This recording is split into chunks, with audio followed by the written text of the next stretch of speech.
Dun dun. Good morning, good Dun, morning, dun. good morning, good morning, good morning, good morning, good morning, good morning. Sorry, I had that grunge, guitar that like George Thorogood, bad to the bone. So anyways, talking to the mic so I can get Wow, a mic that check. was terrible. Good morning. Militarymike reporting. No, I ain't gonna say that crap. How's that sound? Oh, that sounds so much better. Oh yeah. You know what it was is I had a setting that I've created. Ooh. Now let me pull me back down a little bit. 1, 2, 1, 2. I break a shoe, throw the old man down the hill. I don't know. I was gonna make a little rhyme, but I would have sounded very violent. Is the big microphone on? No. Okay, cool. Not that I'm aware of, but there's all the other microphones are on. So that may be doing it. Yeah. Well, it's just settings. I really need to save them again. Hey, let me ask you a question. Are you a Ford man? You like Fords or Chevys? I forget. Nissan. You want to make me giggle because first thing when you said that, I'm thinking Alan Jackson or whoever it was is saying, and I'm a pickup man. I don't listen to that kind of music, but or Alan Jackson, I'm gonna buy me a Mercury and cruise it on down the road. To me, Alex Jackson is the guy. that runs that stupid InfoWars conspiracy crap websites. How do you feel you sound there? You sound. Anybody listening? Let us know how we sound. I'm trying to get these settings saved. Let me tell you something. Let's be honest here. I'm pretty hot. I'm so hot that I would do myself. In fact, I have. I mean, this morning. Yeah. I mean, what better way to wake up than? Well, okay. I won't. God, my side still hurt from the show last night, Scotty. Man, y'all were ridiculous. My co-hosts, they get charged up, and then it's you kind of just sit back and wait for the accident to happen. Yeah. Train wreck much? I mean, that's when I was talking to Variable Speed last night, and I don't even remember the topic, Jesus, but she just wasn't getting what I was trying to say. And she slammed her hands down on the table. I looked over at you and I went, oh my God, I know what you're talking about now. Because it didn't matter what I said to her. She was still sticking with a part of the story that had nothing to do with the story. And I was the chair. It's gotta be, dude. It's gotta be the chair. Absolutely. Oh, man. Maybe it's old man nose hairs that's making my nose itch. Maybe it's that right. You don't have a septum, right? Or a septum? No, I do have a septum. Remember, that's what I was talking about. It's bent from where my nose has been broke so many times. They have a lefty right. What do you think I was talking about when I said I have to push because it's got a curve? I see what you're thinking now. I can't help it when you stand there. Is anybody listening? Or do we have viewers? I just thought about it. Yes, we have viewers. Suddenly we're live on the air again talking about your junk. No, nobody was. I was talking about my nose, where my nose had been broken many times. You were sticking something up your left nostril, and I said, "Don't do that." And you said, "Well, I got to because it's really small and the air blows over it." I got, and of course you could because you're a pervert. I'm not a pervert. So I had toilet paper twisted into like a point, right, like a Q-tip type point, and I shoved it a little more than an inch. And not up my nose, but into my face. Yeah. And Mike's like, holy cow, don't do that. And I know you think you're cleaning out your nose, but you know what you're really doing? No, Mike, what am I really doing? All those little itty bitty fibers from that toilet paper are now in your sinus cavity, just looking for a crevice to hide in. Not when you turn around and blow your nose. Jesus Christ, who's up this early? Just for fun on radio. Good Thank morning, you for Mike. calling. Good morning. Who is this? And why are you calling me? Because you can't pull up Promenade. It lives in a tree. Oh my God. What the hell are we talking about? It's freaking Variable Speed, man. She stayed up all night wanting to freaking ambush me in the morning.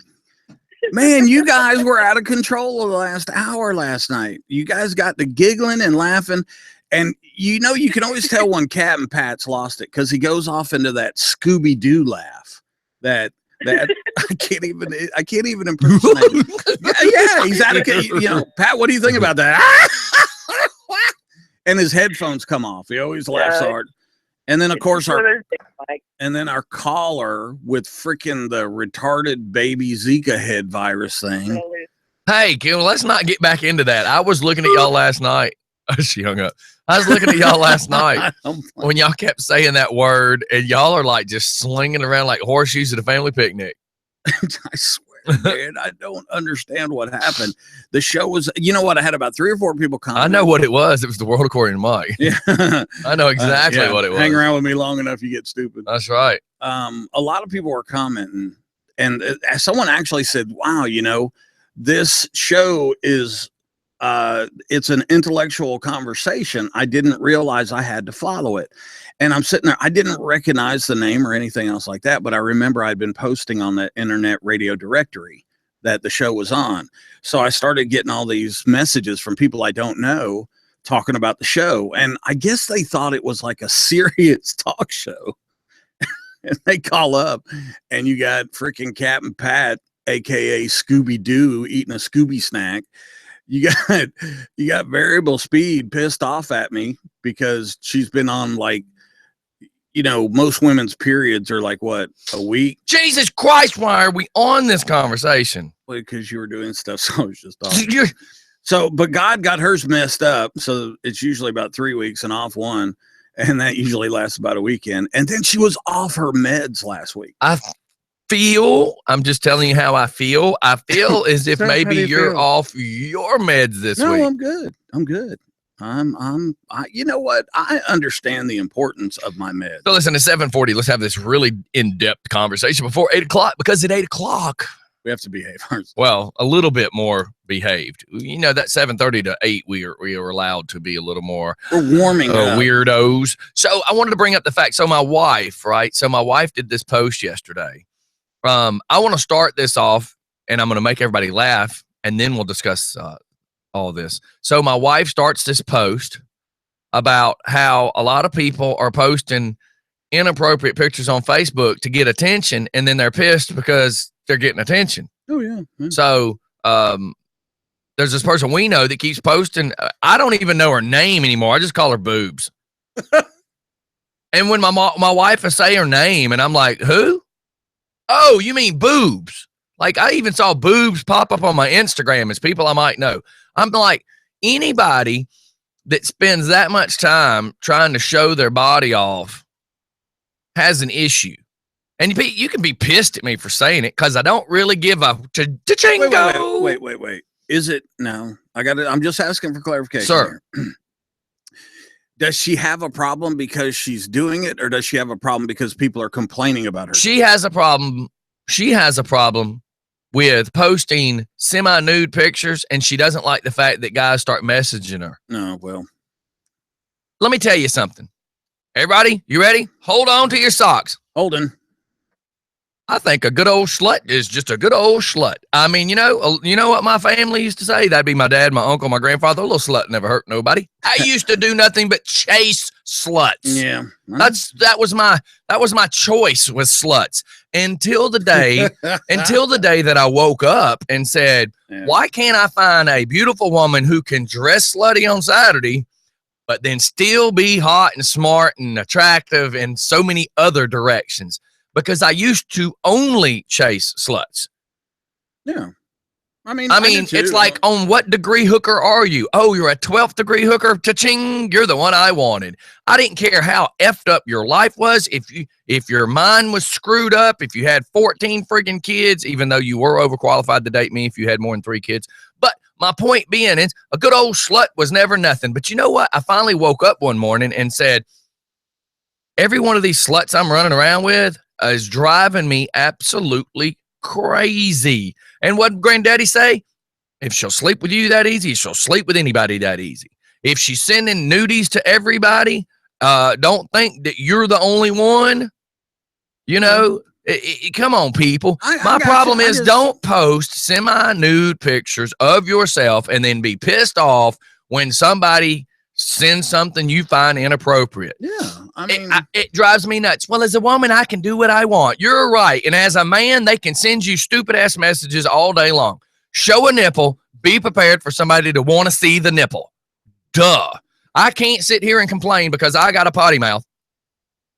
I cannot complain because I dropped the F-bomb. I can't complain because the preacher down the road doesn't want me to come in and talk to the teens. Well, effing duh. If I can't clean up my mouth, of course he's not going to ask me to come to church and talk to the teens. If you know what? It used to be really simple. There used to be the sluts I'd take home and then the sluts I wouldn't take to my mom's. I'll give you a for instance, and I'm on my tangent for a minute. I was at the eye doctor one time with my mother. My eye had been struck. I needed to go see this doctor. So we're sitting there.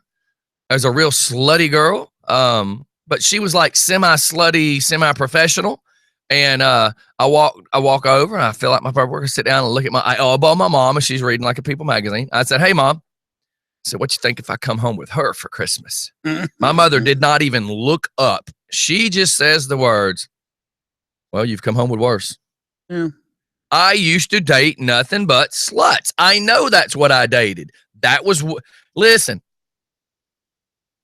if you go fishing in nothing but a catfish pond, don't expect to catch a pretty goldfish. Okay. You're just going to keep coming home with nasty ass catfish. Duh. You keep dipping your rod in the same pond. Oh my God. You're only going to come home with the same nasty ass fish. Women, have some dignity here. My wife can post whatever she wants because you know what? I never worry about it. I never worry about what my wife posts. I read a comment where the woman, she's no longer on my friends list. I got rid of it. I got tired of the drama that she starts and creates. Plus I know her history before the latest ex-husband, and now I know what she's done to the latest ex-husband. I got no time for her. She's just a user, an abuser. But I just find it funny. She wants to throw up the fact my wife puts up a bikini picture. My wife finally, for one time, my wife had a little bit of self-confidence and threw up just a little bit of a bikini picture.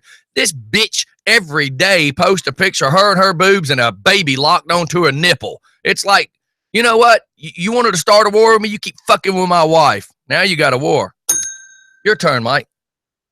So, how about that hurricane? You just saw Matthew. it. You just saw Hurricane Scottie. So what do you feel about women that you can't post pictures of you in your panties and not expect the guy to say something?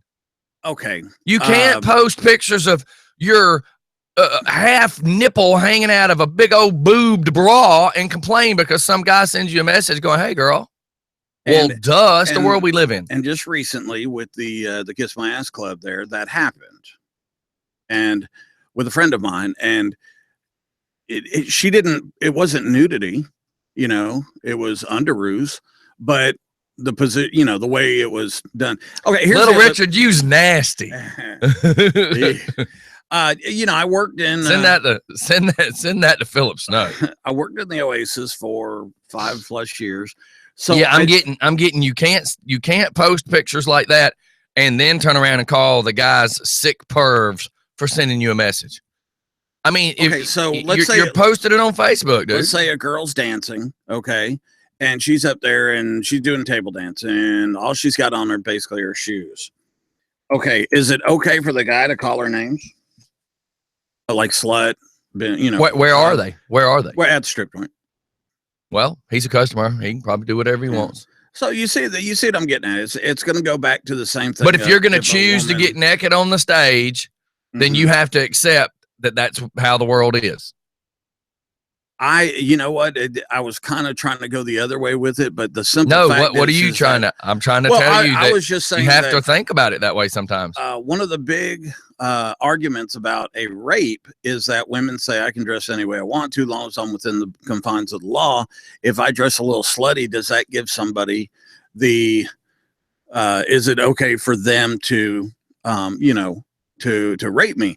No, nobody ever says. I mean, look at every one of us. Yeah. Nobody ever says rape is acceptable. Right. No means no. Right. So that's at one end of the spectrum. The other end of the spectrum is if you the physical touch of your body is totally, you know, you know what I'm saying. If you've got a beautiful woman on your arm and some guy goes, "Hey, what's up, girl?" Is that an insult? Do you feel like you got to defend your manhood? I'm just being rhetorical. I mean, you do notice that every pic's the same thing. You know, being that a good friend of mine that I'm kind of hanging out with these days, she explained something to me too, is that the clothes nowadays, now it's starting to get cooler, but the clothes in the summer for women are one of two ways. They are either extremely low cut like that, or they're up around their neck Amish. But you are in control of your camera. Oh, absolutely. You are in control. You are in control of your camera, and you're in control of what you post. Okay. So now the next part is, and this is the best part Look at of that. this whole conversation. Look. Yeah. Well, I think she's, she's playing the game, but the whole thing is there is not a woman on the planet that can truthfully and honestly, now they're not going to tell you this, but there's not a woman on the planet that doesn't know that she's doing this. Oh yeah. Okay. So like my friend, she posted that, and then, the first 3 or 4 were, hey, beautiful. Wow. I wish I could be there. But then it went so far off the rails that it was just utterly disgusting. And then she was like, why are they doing that? And then you kind of, if you think about it and you analyze it for a second, for guys like you and me, we sit there and go, come on, you didn't know that? The reality of the matter is I live in the real world. Don't act like you didn't know that was going to happen. They know. Don't act like you did not know that was. You knew exactly what you were doing. We figured it out last night that Kim Kardashian was in a bad position with her bodyguard.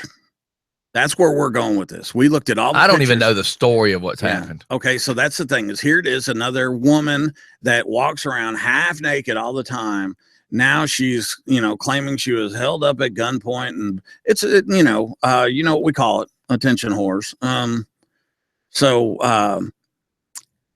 She went, a week or 2 without being in the headlines. So she came up with this story of 5 guys busting in, acting like police. Send her and the swimmers back somewhere to get in trouble for lying. That was a comment that came out last night. Well, I just find it totally repulsively stupid on your end of the spectrum, you friggin' idiot. You can't do something for attention and then be pissed when you get attention. Come on. In the have enough friggin' sense. In the definition of attention, think about what you're doing there, what you're saying, because that spells it all out right there. We keep saying bad attention is still better than no attention. We talk about that all the time. How many times have you ever said that or about a kid, is that they would rather have bad attention than no attention at all? It's still attention. Hell, I'd rather be with a messed up woman. And you know what I find funny too is there's about 3 or 4 of these that are on Facebook that are doing it. And each one of them, when they hear these conversations, you talking about me? Well, it sounds like you're an attention whore. Hashtag guilty much, you dumb biatch. I mean, come on. Just because we're talking about the conversation, do you really believe it's about you, or do you really believe that it's about you, you dumbass? So you get all excited about this stuff. I like these. I love it. I do love this conversation. Why do you think I'm doing it? Why do you think I'm doing it? Because you know what?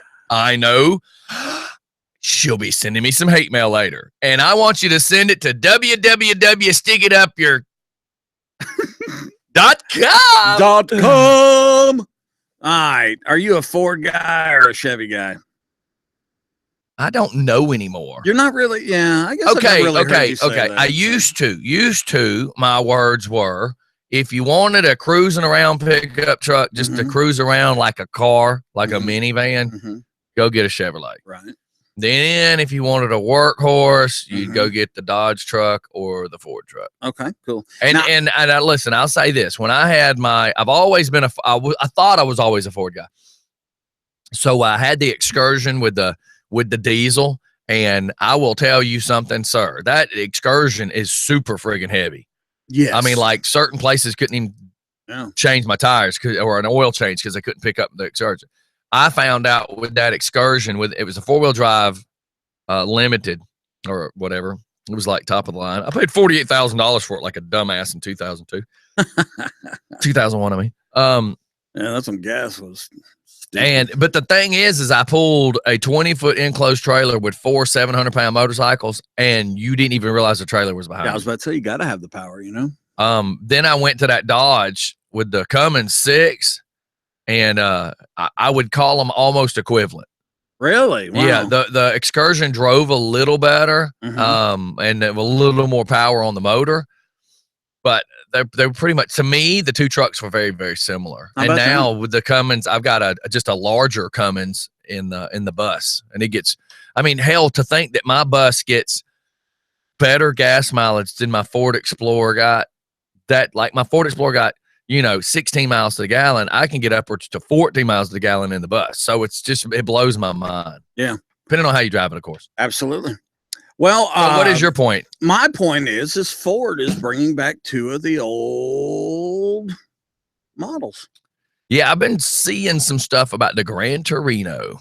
Well, actually, the Gran Torino never really went away. It's splotchy. Yeah, but it's kind of like, it's limited. It's kind of like edition. The Nova. I mean, have you seen what Chevrolet did to the Nova? Yeah. Like, I love the old Nova. The Saturn Nova is basically what it is. No, man, the Ford Bronco is coming back, and actually, it's a good-looking little truck. It really is.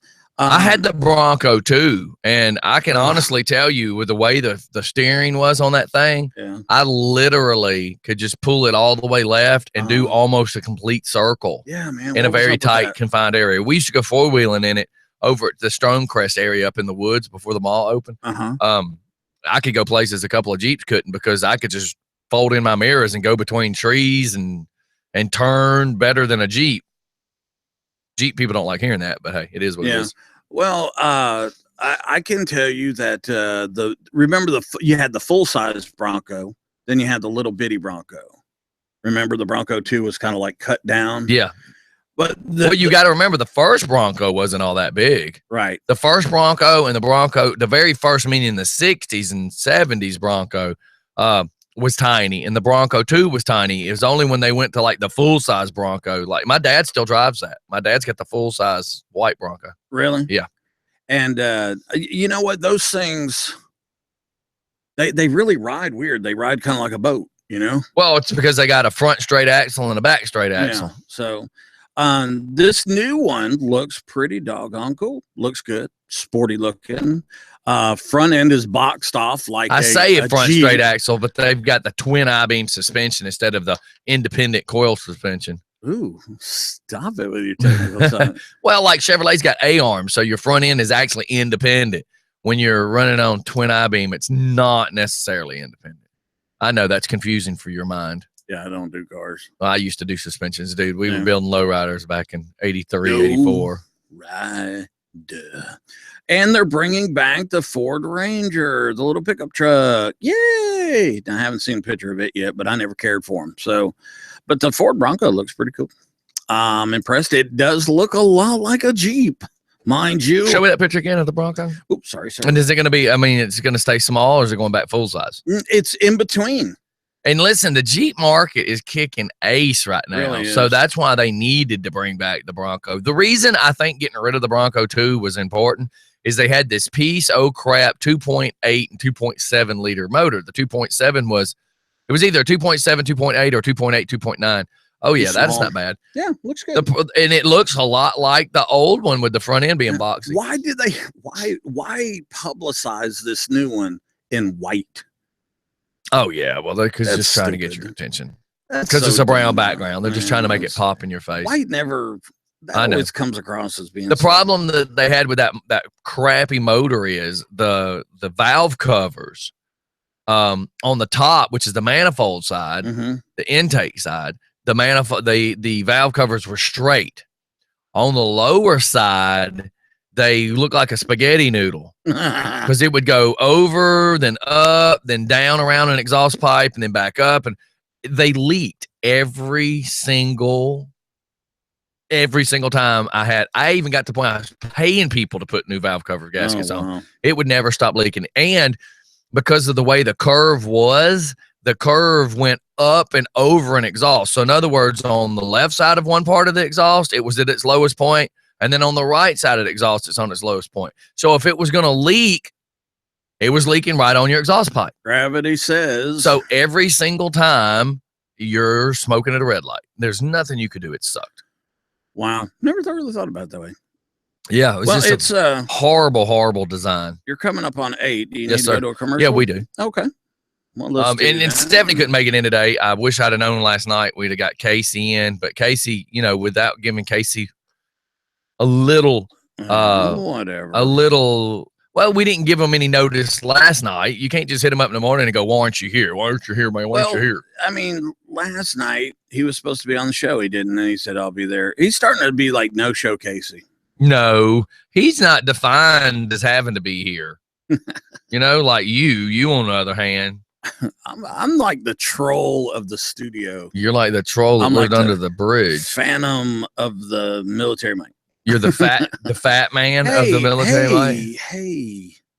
You know, we were supposed to start going to the gym after the show. I know. I drove right by it yesterday. The problem is like today. Well, I drove by it. We need to go into the gym and walk. I had Chick-fil-A in the car. And I walked. No, I didn't walk. I went through a drive-through. Yeah, I know you did. It was a drive-through, not a walk-through. I would like to post this right here as the Scotties. This is your first modeling job, the double knit pants. I remember when did you ever see me? Model. Did you ever see me during? Here, let me pull up this picture. This is such a. Oh, I know we're messing up the commercials, but watch this. I did a 70s party one time. And I want you to see these pictures. I hope I've got them where you can just see them. But I mean, I know they exist. I may have to go to a different page because, you know, I got the Yo DJ Scottie page, which I don't use anymore, but I still have it. I really need to break my folders up on my pictures. I noticed like I have 7,000 pictures now. Somewhere along the line, it got synced up. So every picture that's ever been posted that anybody I ever knew or their family members have ever posted somehow or another ended up on my freaking cloud. And now I have a terabyte of freaking pictures that I don't even know who the people are. So isn't that something when you have that much and you don't even know who people are? Well, I can't say nothing. I think people it was on my mistake, list that I don't know sometimes. Well, you know what? I recognize Facebook for what it was the day I signed up for it. Right. Is that it was a network. And just like when, you know, I was over working with American Family Insurance, the James Stone agent. I wish I could do his voice. And yeah, because I thought for a second you were going to say you wish you could do him. But I mean, I was just going to shake my head at you at that point. Wow.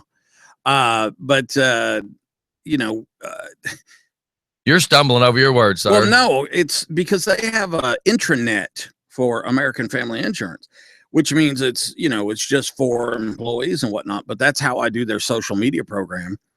And it was pretty interesting because, you know, you turn around and you can invite people to like your pages through their intranet. Well, guess who was one of the first people that commented on something that I posted? I'm kind of scared, but I'll bite. Who? You. Oh, what did I say? But you just liked it. I posted it, and within minutes, you liked it while I was explaining to the boss how it worked. So it just, that's cool. Yeah, cool. He was like, "Y'all set that up," and I'm like, "No, that's the way it works. That's if funny, it's done properly." That's right. And because the person he had before was not doing it properly. They were. So, yeah. How about those trees? How about this? I had an 80. This is from Alex. I had an 81 full-size Bronco. Loved it. And it's not official that the Bronco is coming back. It was a union official that had said this, not Ford. The picture are just renderings from a fan of the Bronco. Give me a break. I hope it does come back. They do need to. You know why they need to bring it back? Because right now, I can't afford to go buy a Jeep. They have made the Jeep market such a huge fan base, fake base, that everybody's running out and buying them. I mean, like used piece of crap Jeeps are even way too expensive right now. You introduce that new Bronco and you're going to put a kick in the nuts on the Jeep. Remember, I was going to buy a new Jeep. I wanted that little Renegade, the small one. Yeah. And that was the only affordable Jeep in my wheelhouse. Right. Get this, man. There was a 4x4 Wrangler 4-door, soft top. Right. You know how much this thing was? No. $40,000. That's what I was going to say. Even the cheap one we found was $28,000. This one had all the bells and whistles. This was you weren't going to take this vehicle and go mud. That was I told my wife when we went and test drove it. I said, I don't want to pay 20, 30, 40,000 because 28 was like the low boy. But anything more than that, I said, I don't want to spend that kind of money because I'm not going to want to take it and get it muddy. Yeah. Who would? Because, God, hey, look. I just got from Jeff Matthias, the Jeeps are the most dangerous vehicles on the road. Oh, shut up, Jeff. Robitussin's the most dangerous Jeep on the road. No, him on Robitussin is the most dangerous. Hey, let's go to a commercial, everybody. We'll be right back. I'm dedicating this song to Military Mike because he kept asking what I wanted, what I like. I would love a 1956 Mercury, by the way. We'll be right back. Oh, God. Like Stallone had in Cobra.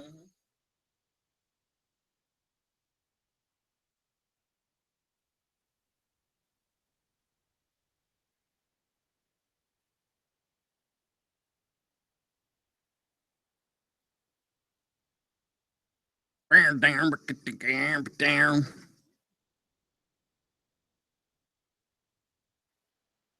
Yep. And crazy about a turkey and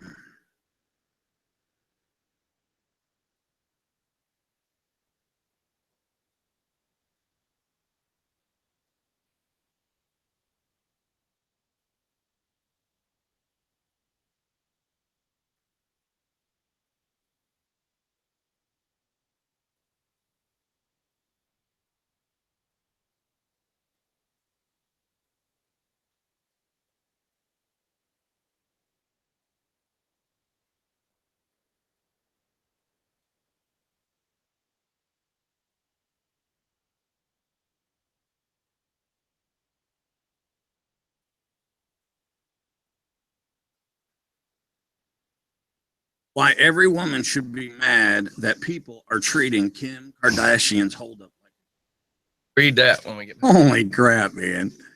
We're treating it like a joke because it is a. Yeah, let's talk about that when we get back because I don't know anything.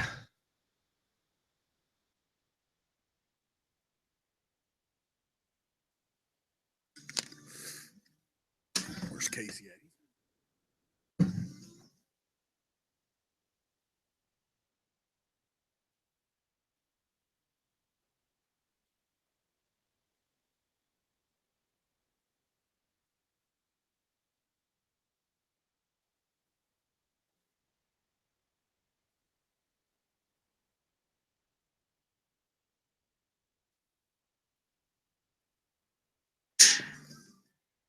That was wild.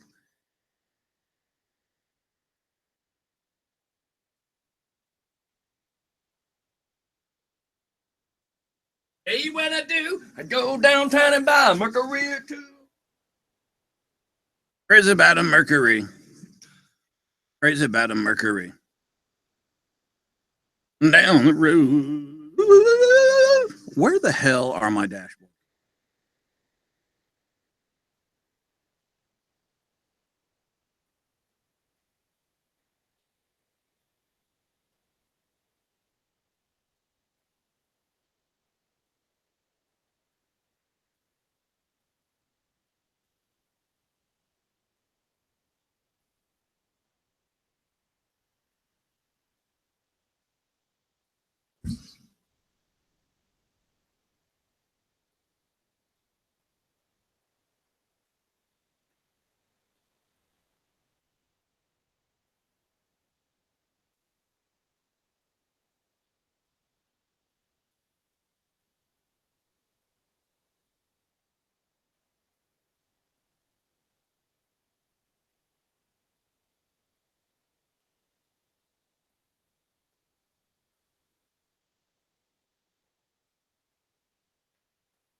It's the birdie.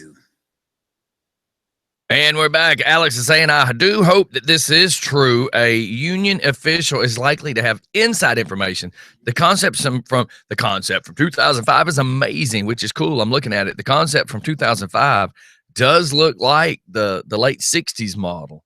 That would just be super cool.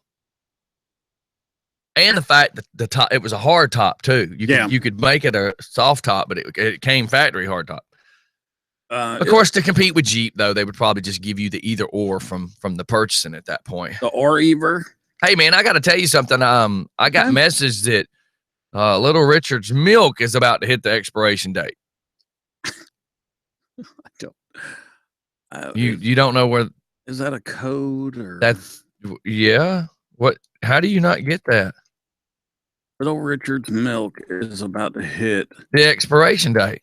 Did you not read this? A big shout out because it's their 19th birthday. I mean 19th anniversary. See, look, I already clicked on it that I liked it. No, I know, but I'm saying, what does that mean about your milk? I mean, well, he keeps sending me nipple pictures for one, but secondly, it's gonna get lumpy. It's gonna get a little sour, a little hard to swallow. Oh my God. His milk's about to expire. Remember that guy with the zit on his back? Why are we talking about that? Squeeze it out. It looks like cottage cheese. Why are we talking about that? It smells bad. Mike, why are we talking about that? I said that, and you went to there. Because I guess Little Richard's insides are turning to cottage cheese. Oh, and they're going to cut open his nipple, and that's where it's put it in some lasagna. Ricotta.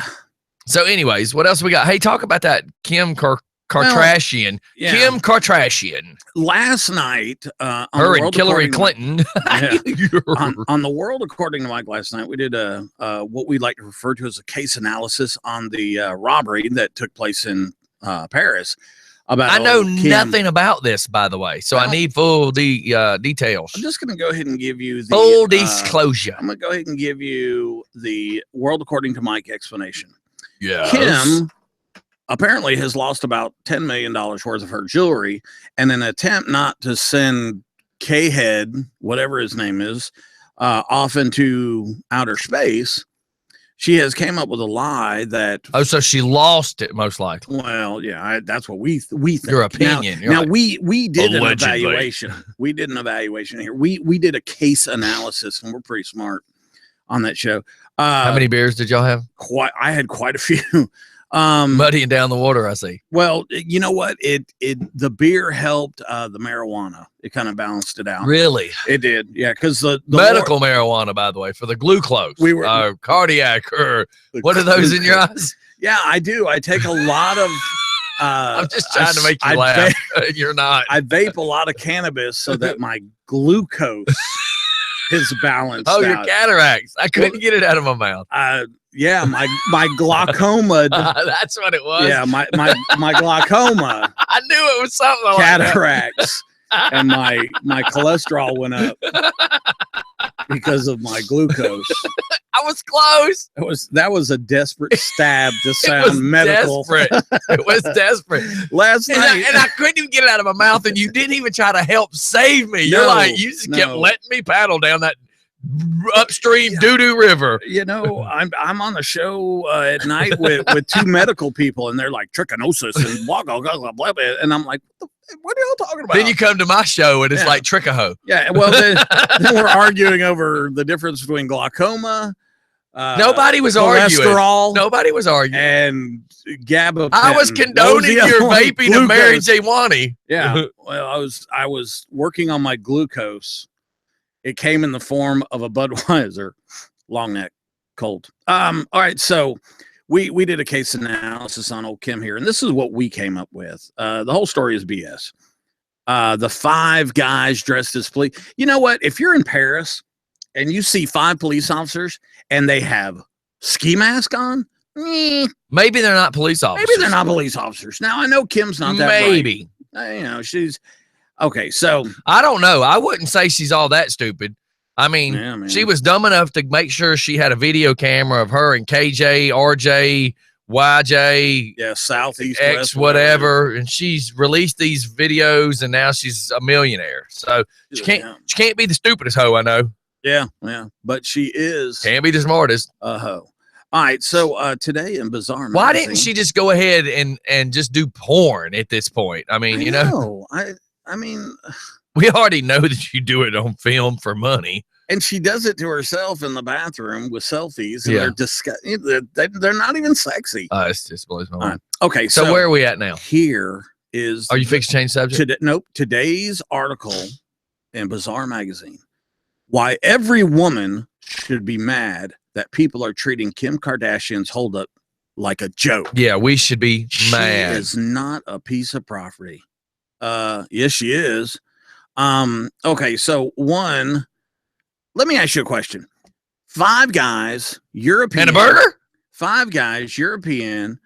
How you know they're peeing? Break in the door, okay, and they find Kardashian in, well, basically probably nude, or at least close to it, because she always is anyways. And they don't mess around with her a little bit. They just put her in a bathroom and lock the door. Come on, man. I don't believe that one bit. And 1, how did she get out of it? 2, here's the big one, and this should have been 1. Where's the bodyguard? Her bodyguard lives in her apartment. Yeah. Where was he? And when you see pictures of him after the robbery, boy, I hate to say this, but he sure does look guilty. And the picture of her. Alex says he believes it's an insurance fraud scam. We kind of talked about that last night, but they're worth millions. So, what would be the purpose of that? Insurance fraud to make more millions? I mean, come on. How did she make her millions? How many more sex tapes can she do now that she's married? From what I understand, for her to appear anywhere, it's $250,000, 250,000. Wow. How long and what does she do when she's there? Because she generally does not possess any skills. The hell she doesn't. You not seen that video? She just kind of walks around and they take pictures of her, and that girl got skills. Bubba, go watch the videos. So it's her acting skills are amazing. And then you got Hillary Clinton. I hate to put her in the same boat as Kim Kardashian, but you got. You hate putting which one in this? Yeah. Which one do you? I hate comparing either of them because it's not fair to either of them. They're both snakes in two different fields. Hillary Clinton gets paid $600,000 for a 20-minute speech that she coughs through half of it. I've got Kim K is a piece of shit who names her kids after positions directed. Oh my God. Never mind. I know, but okay. So she is a piece of doo-doo. We all agree on that. And Kanye claims that he's $53 million in debt. Yeah. He might be from taxes. These guys they do rack up some major tax bills. That's why they have to go on those little USO shows and all to try to pay it back. Yeah.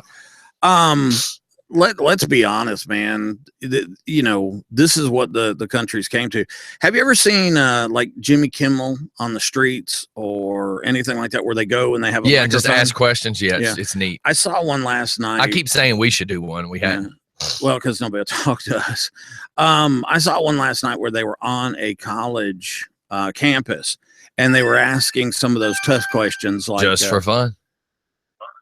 Well, the good comparison between Hillary Clinton and Kim Kardashian is one is a snake in the grass and one likes a snake in her. Okay, that's exactly. Oh my! That's what God. I was thinking. Is one's a snake in the grass and the other one tries to find the snake in the pants. Well, that's not what he said. I know. I was thinking along the same lines.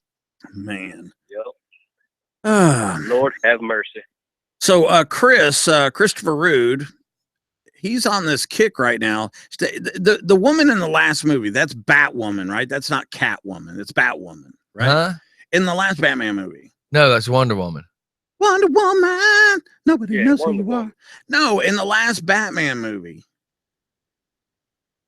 The last Batman. Yeah. The Dark Knight. Last Dark Knight movie. Oh, I can't remember. Okay. The chick on the motorcycle. Remember when he gives her the motorcycle? That was Catwoman. Is it Catwoman or going to be Batwoman? I don't know. Get to your point, It's important. Oh, I don't know. Christopher Rude, who's a friend of mine. We talk all the time, just about every day, really, on Facebook.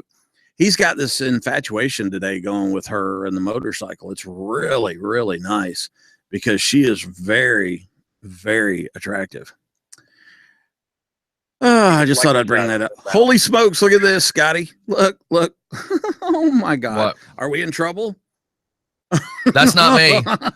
Oh, Scotty, that better not be you. I was playing with Mike's laser last night, and I mean literally the laser, the pen laser. Yeah, that's I want one. That's what the kids are calling it. Is that what you named it, Mike? Yes. Well, yes. it's the size My of a little pin. laser.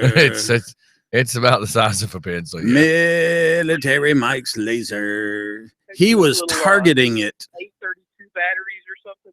Man, let me tell you something. We were bouncing that thing off of clouds, and then Scotty decides to hit it with a. Since you decide to do a subject change real quick, I've got to do this real quick before Zaylee leaves. Watch this, you guys. Okay. Okay, Zaylee, tell Daddy. Hold on. Okay, Zaylee, tell Daddy what you want to hear. Look. My tongue. You're so shy. Okay, so we're listening to Just for Fun Radio, right? Yeah. See, there you go. She was y'all see what song's next, right? I gave her a chem light last night when she came down to say hi to me, and then Scotty took it away from her. She can't chew on it, fool. She's not going to break through a chem light. I don't care. I don't light. care. She's not chewing on it. My God. You were just trying to earn brownie points. Yes. And you did. Yes. Because she kept going up the stairs, and Mike was ignoring my granddaughter. I don't hear He put his headphones on, just pretending she wasn't going, bye, Mike. I saw her. Bye, Mike.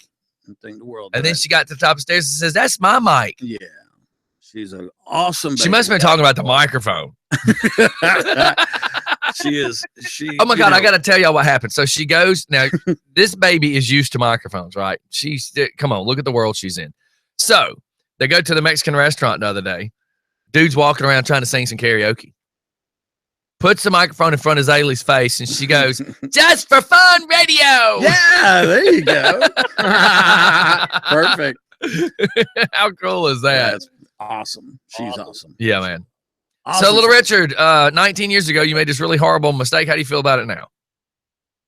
I continue. It's cool. We're good.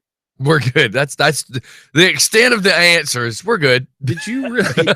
You've been married for 19 years. You're ugly as a troll. A woman actually wants to spend time with you, and your answer is, "We're cool." We're cool. Yeah. He could have been like, "It's all good," and that would have been just as lame.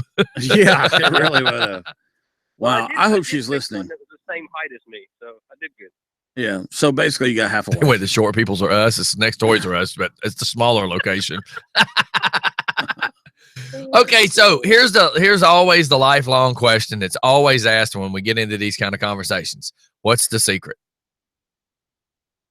Thank you very much. That was great. How to make a good marriage last, sir? What's the secret? Hello. When she's right, she's right. And when she's wrong, she's right. Yes. I've heard that before.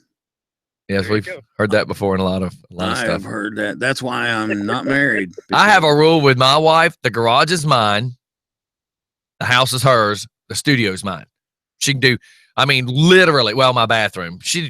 I try to keep her out of there. It's not fair for her to have to go in there and clean up after me. But the garage is my mess. The studio is my mess. Everything else is hers. She can do whatever if she wants to hang in. I told her, I'm like, listen, as long as I can sit here and still look at this TV, I don't care what the walls look like. You do whatever you want inside this house. There you go. There you go. And it's probably better that way. Well, if what would my taste be? Dirty socks on the floor and my boots? Fish tank with no fish in it. Well, I do want a fish tank though. I think Zaylee would love a fish tank. I think fish tanks. She goes into the daycare every day and says, "Good morning, turtle. Good morning, Mr. Turtle." I love fish tanks. I love marine fish tanks, which are not a good idea. What is that? The Marines in the bottom of it, and the Navy guys are up on a boat, and you can't pry them apart with a pencil. No, a marine tank is a saltwater tank. Yes. And do you watch a TV show called Tanked? No, I've never. Oh God, you should watch that. Never watched you that. would like that. You remind me a lot like one of the guys. The Brett. really incredibly good looking one? Or Yeah, his name would be Brett. You should probably watch the show. Oh God. Now I gotta watch it. Here, I'm gonna Because pull up a halfway feed. through it, I'm gonna be like, Scotty, I am nothing like this guy. He probably did one itty bitty little itty bitty thing. And All right, look. Here he goes. Brett is the guy on the right hand side, which is who you remind me of. On this episode of Tanked, rapper and music producer Akon. 2. At least 2. Yeah, baby, go! This is actually a good episode. He said he has lyrics that he's written. Bitch better have my money! The two of them together is like... I'm going to see if I can find a better clip. Man, there's only two which one clips am of I these here? guys. The big guy or the little guy? You're the guy to the right. Watch. The little guy. Yep. I'm going to move it forward some. Wow, that music. Oh, man. This is very sticky. I figured there would actually be like a clip of where you could see how Brett's being the person that he is. I don't even know how to take that. Being the person. Well, he likes to call himself a supervisor. Okay. Oh, He doesn't. Here we go. He doesn't help do a bunch, but he makes a great supervisor. So we just watched my dad, knock some things down on his bucket That's Brett list. there talking. Let me ask you a question. What's on your bucket list? Dude, I got a list that's a mile long. Dude, from diving to building stuff. Come on, man. I want to travel. Everything. How about, how about exercise? No. Exercise is on the bottom of the list. Bottom of the list. Got it. I want to try every flavor. And the reason those two kind of remind me of me and you is the guy with the hair. He's the guy that works and he believes he needs to get these things done to make sure it's done right. Mhm. And Brett's kind of I'm just going to stand here and supervise, and he don't get crap done. He acts like he has all these great ideas, but doesn't achieve anything other than mastering effing off. Wow. Do you know the hardest part about effing off, Mike? Knowing when you're done. That's why you keep continuing. I cannot believe you just said that. There you go. I cannot believe. Yes, you can. Okay, so Richard, what are you doing for your 19th? We are going to Hilton Head When? this weekend. Oh, okay. Okay. Will the house be unlocked? It's food in the fridge. Mike come babysit, car sit, and house sit, and refrigerator sit. Damn right I will. He'll just sit in front of the refrigerator. Do I what? don't know if Michael wants to babysit my youngins. You do realize what that would consist of. Sarah, Mike's watching you, and she's going to be like, woohoo! Where's the keys to the car? Yeah. Be like that movie, The Babysitter. Kids generally dig me. My folks are stepping me. Thank you. It's good to have somebody responsible since Mike's not. No, Amen. Well, you know what, too? You guys can kiss it, but the fact of the matter is I don't ever say I'm responsible. It's not like something I try to portray. I'm perfectly okay. I didn't say that you weren't responsible. I just said if you did something wrong, you'd be held responsible. Yeah, okay. Well, that's close enough for me. That's close enough for government work. Isn't that what they used to say? They used to always scare the hell out of me when people would say that. They're close enough for government work. What the hell does that mean? Because we work for the government, we can be sad. Well, it just means it could be half-ass. Yeah. Joe Leeper says he is heading down to Daytona, that he's about to be leaving Friday night. He's leaving Friday night to go to Bike travels, man. Oktoberfest. Leeper Hey, is a Leeper, and traveler. that seat just is about 3 or so inches too short. Oh, gross. That's a story of my life. Yeah. 3 or 4 feet too short. Hey, and another, my favorite quote from a buddy of mine, his name's Joe Dugan. It's funny as hell. But anyway, his quote to me was, I'm not going to say it's your fault, but I am going to blame you. And it's my favorite quote from him. I use that all the time. Well, I mean, that's Mike's entire life. You know what? That sounds so. Exactly. That sounds so democratic, doesn't it? Think about it. But It sounds so. It was meant as a joke. Therefore, the best quote ever. Yeah. It just sounds so democratic. I'm not saying you're responsible. I'm just saying it's your fault. Wow. There you go. Well, how about them trees? How about them All right, trees? brother. Well, let us shoot off to a commercial. Here. Got it. Have fun. All right. See you later. I got to play that baby a song. Yes, you do. Hey, now Saturday. All right. See you later. What? Saturday. All right. See you later. Yeah, whatever your Shut name up, is. Mike. Shut up, Little Mike. Richard. See you later. Yeah, tell your wife and kids. Tell my wife and kids I said hello. Okay, so Saturday. What are we doing Saturday? This Saturday? Because I know we got the Bike Fest. That's Sunday. Bike Fest is Sunday. Sunday, okay. Saturday at Legion Field, which is over behind the YMCA. Isn't that where we did Mill Street music? It's where Mill Street. It is Mill Street. It's the Mill Street Arena, whatever the hell they want to call it. But that is where we will be for first respond. It's a tribute for the first responders. Sounds very cool. Now that's in Covington. Which Tony Smith's the fire marshal. Let me show you what they've been dealing with. One of our friends, her apartment complex, caught on fire last night. Her dad is actually who I bought the police bike from. But he is the fire marshal.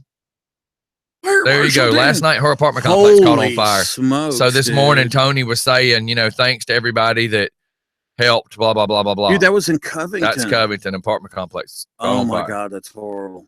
What a way to lose your stuff, huh? So I want to make sure that Saturday we acknowledge this. Okay. Because that would have been Monday night, right? So let's just make sure we acknowledge Monday night what a great job they did. And then I'm going to play Burning Down the House. Woo!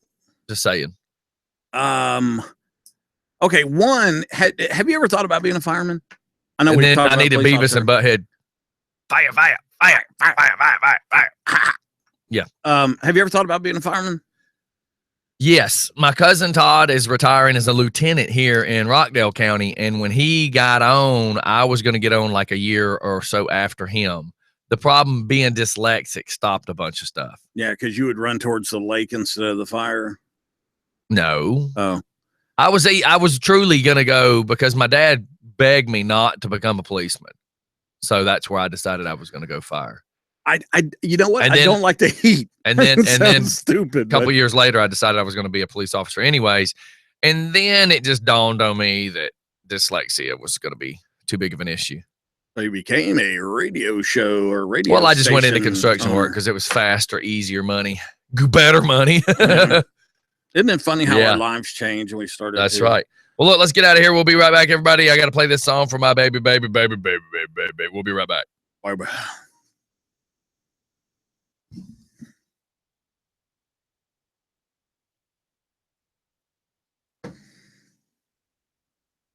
Maxim Overdrive? Maxim magazine is saying it's official. The Ford Bronco's coming back. Awesome. We'll talk about it. Got a picture of a red one. See, now does that not look tone better? God, better. Man. That or the blue? Thing I don't like is that pen looks just like it used to. But that looks like the Jeep. But they are competing. Yeah. I hope they kick. But look what they did. That's it. Like that.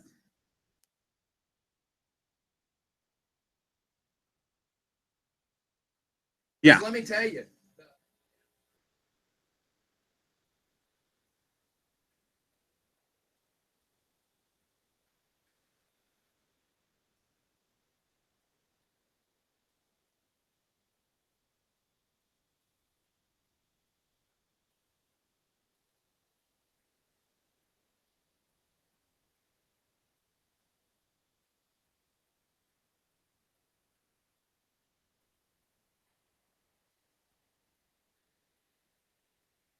Really, that thing sucked. I had one. Holy smokes, boy. This Halloween mask will turn your fantasies into nightmares. Woo! It's called the vagina mask. That is some scary stuff right there.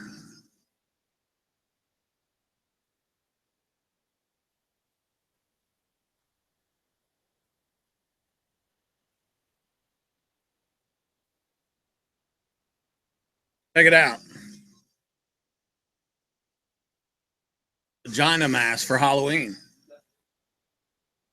Ooh.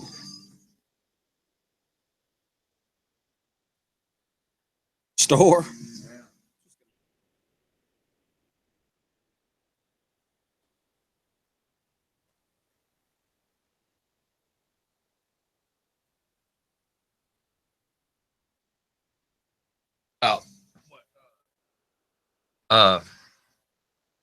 Henry County saying about no church type stuff, because I want to question then, if I can't wear a cross, that's my religious beliefs, why are they going to let somebody wear a turban?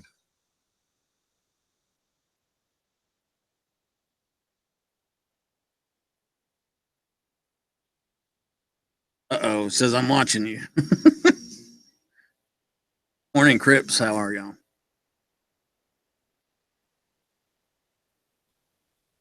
What do y'all think about this new Bronco? I love it. Make a great K9 vehicle. The specs on the 17.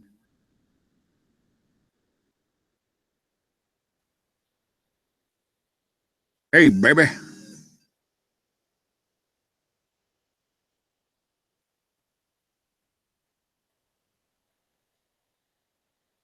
What do you guys think about this new Bronco, man?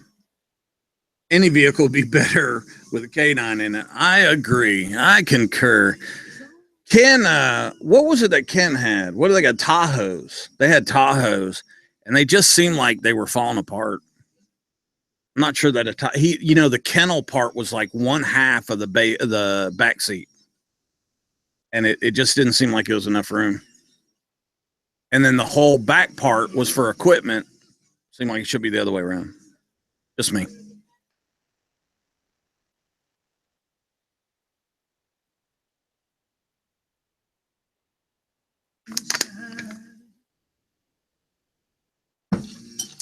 Three-quarter kennel. I know, but the puppy's got to be able to move around. He can't just do circles. That was the problem with Ken's car. For some reason, they decided half of the back seat needed to be to transport. That's it. Okay. Right hand side of Rips. Yeah. Chiefs is the dog, and the left side is. But are you going to put a suspect next to the dog? I mean, there's a couple dogs I know that ain't going to be a good idea. So I need you to call this gay guy or somewhere in it. Or tell that you're wanting to open a bar here in Covington area. Gayer folks. And she used to be the girl that was the sexiest Waffle House employee in Atlanta. No, because as soon as you said I need to call, my brain shut off. God, you suck, dude. You're supposed to be helping me on these. Recognize my voice. I mean, it's because we're on break. When we're on break and they're playing the music, we don't have our microphones right like we do when we're on radio. Are they asking? About us fading in and out. Oh, there you go. It's because the microphones get turned off. Yeah, they get pushed away. Look at all that ceiling, dude. The bad thing about this is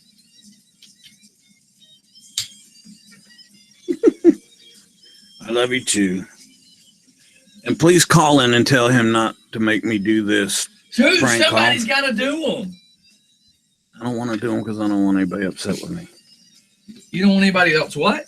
Upset with me. Oh, quit your bitching and whining and crying. And you want me to get you a pacifier or a penis? Somebody help me. If there's anybody out there listening that loves me. I can't pull off the pranks anymore. I don't want people yelling at me. They get mad at me. No, you don't care. Now, are you telling me to stop it or for him to stop it? I know, but still, I love you too. But still, that we crossed a line there. I just don't like doing that. What line? What line did we cross? I'm not talking about it. You need to get up on that microphone, bitch. I am, and I'm talking with. You can't do secondary conversations. Yes, I can. I'm talking to her. That's strange. She just said, "Quit being a weenie. Make the call." Okay. You are the whiniest bitch. Oh, man, we just lost service. Oh, my God. That internet. Oh, my God. Can you still hear us? No, it's not the app. I mean, it's the app. Let's see. Okay. All right. If it's okay with you to call, I'll call. I just don't want anybody else being upset with me. Family. No, just the graph shows that we cut off. Huh. Hey, as long as we're still going, but the app showed that we disconnected. Let's just go back. All right, so hang on a sec. Okay. All right, everybody, we're back. And my graph, I got this graph that it kind of half ace works to tell me our connections. It showed that we were cut off. But then I turned the app on. And I'm like, well, we're not cut off. So if we start acting stupid, I'm having problems with Shoutcast, which is the company that broadcasts us around the world. The way this works is I have the broadcaster program and all the music, but we hook to the internet. We send to them. They send it every place around the planet. So here we are now trying to make sure it works. Yeah, what he said. So Jacob, so you're gonna make me do this, and somebody? No, you're just a whiny I'll girl do it. today. I'll do it. Long as she's listening, not the person I'm calling. A friend of mine that was concerned about me last week when I made this other one. Let's just go with that, okay? DJ Scottie, you big bully. You're such a whiny ass. Anger management issues. You to be a big Darby. Well, I don't like hurt. I don't like hurting people. Indoors and protect governments. But that was the bad people. Blow Hillary Clinton and do the zombie. I swear my old man nose hairs is what. See, she just said, "Shut up, Scotty." See, no, you won't even say her name. That means she's a fiction of your imagination. Well, no, I don't. I mean, she didn't say. I mean, you know. Yeah. Oh my God, I'm starting to sound like Mike. You better stop. I have been down here in the basement way too long with Mike. I swear, I kind of live here. I do spend more time here than I do at home. Well, from what I hear, I see why. All right. Sorry. So this is Holly. So she's Crips? Yes. That's who I'm talking with. Okay. And she said, "You're a great big meanie. You're whatever. A bully." And she said, "Shut up, Scotty." And she said, Holly better watch it or I'll put you on the microphone next time we have another canine event and let you try to harass people's wives. God, man. We're at a friggin' canine police officer event. Mike's trying to talk crap to the hot chick who's like the captain's old lady. Like the gang, but she said, "Bring it." You know what? I would agree with y'all if she didn't come up and hug me and why her husband was right there. And they said that was the funniest damn thing ever. They knew I wasn't serious. I was just having fun. Yeah. We raised a lot of money that day. I suppose we did. I never keep up. $1,000. You know, I never keep up with that. I know. And you know you're supposed to. But people ask me that all the time, and I say that's not my job. Yeah. Well, you're supposed to. It's called milestones, and you're supposed to be keeping track of. Yeah, I don't need to. So that as you build the repertoire. Do you know how many I've already helped? I can't.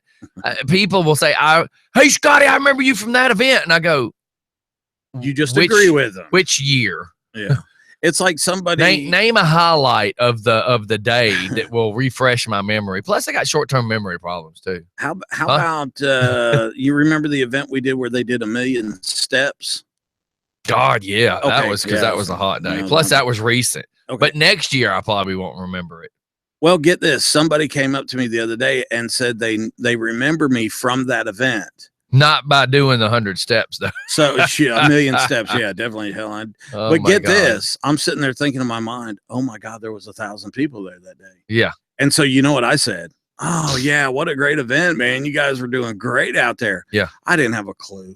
I mean, I didn't have a freaking clue. That happens to me a lot. Well, it's called Alzheimer. Well, yours is called All's the Timer. I like to refer to myself as dementia. No, ew. Don't even go there. These nuts. I like to think of myself as dementia. That's my new nickname. Dementia. Believe me, you're closer to that than you want to acknowledge. I'm sorry. Okay, so you ready to hit her up? I thought I was doing I didn't say knock her up. Oh, okay. I said hit her up.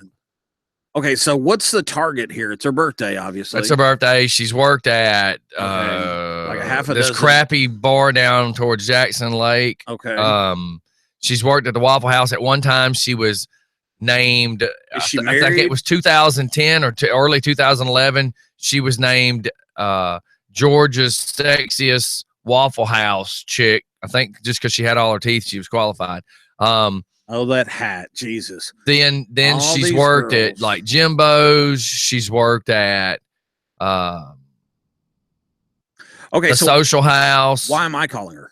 Because she knows my voice. Duh. No, why am I? What am I asking Oh, I told her? you that we're opening a bar. Okay. You opening a bar? Don't do that accent. Well, you have to. I will. We're opening a bar. Okay. And you were talking to somebody that reminded you that she was also the Waffle House person, blah, blah, blah, blah, blah. I don't care what you do. Okay. Go for it. Am I trying to make her mad? No, you want to hire her as a bar manager. Okay. Okay. Are you ready? Yep. Is she working right now? I have no idea. She's got kids, I believe. I'm pretty sure she's got she kids. is working on her back. I'm hoping shut up, fool. I'm hoping she's awake. Hey, all right, here we go. You can't tell me to do these and then tell me. Why are you muting me? Don't mute me. I That's didn't. silly. It's your gate. I'm not gate. You're gate. You are. You're gate. You're a gate.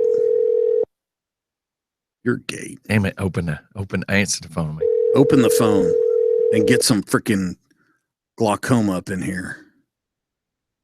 6, 7, 8, All right. 3, 5, Yeah, 0, blah, blah, blah, blah, 3, blah, blah, blah, 5, blah, blah, Oh, I blah, forgot we had guests blah, today. blah, blah, Hey, do me a favor, run around and ask the one that's blocking my wife to move. Okay. Hopefully she's pulling in the grass. Who's the I guest? forgot we had people coming in. It's Tuesday. Okay. These are the people. Oh, good. They're moving. These are the people that are helping with doing the Latino event that's happening. I forgot today was Tuesday. See, what happens is I stay very, very busy, and sure you do. I just get a little confused sometimes. Oh, there you go. Park in the grass. No, it's okay. I mean, it allows my wife to get out, and that's what's important. Is my wife's going to be leaving here in a few minutes. Your wife has to have the ability. And I to see the leave white you. car, so for all I know, it's friggin' dog. Well, that's what I was thinking. There's 2 cars in the driveway now. Well, the person that was walking down here certainly looked like Doc. I don't know. So. I don't know. But let me go lock the dog up. Everybody hang tight. Whoop, whoop. We have a commercial time. A commercial coming up and a dog to lock up. And you never know, I might get locked up. And I'm playing a song even though it's not Monday. But I feel like it would go for my Tuesday because it seems like every day around here is Mondays. Hang tight, everybody. We'll be right back.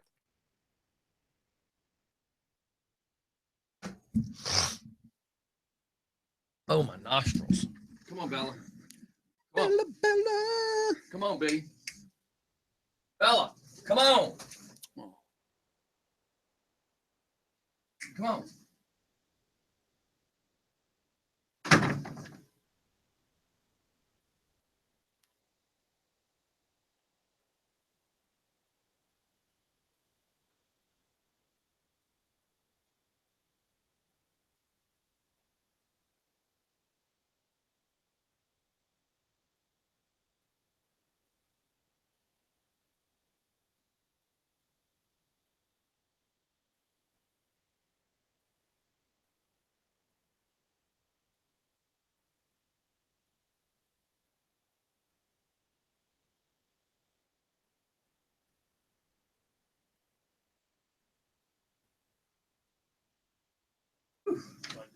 Oh, you got one? Yeah.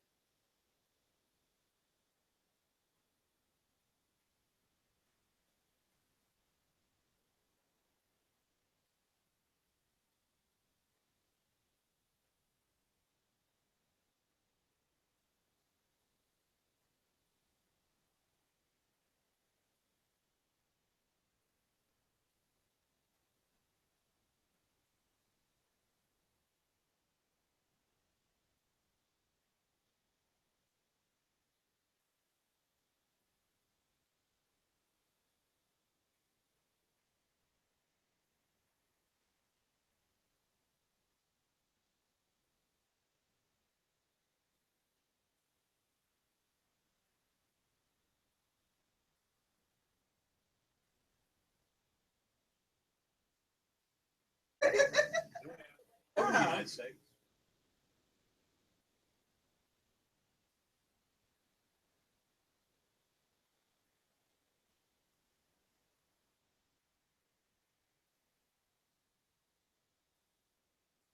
What's happening?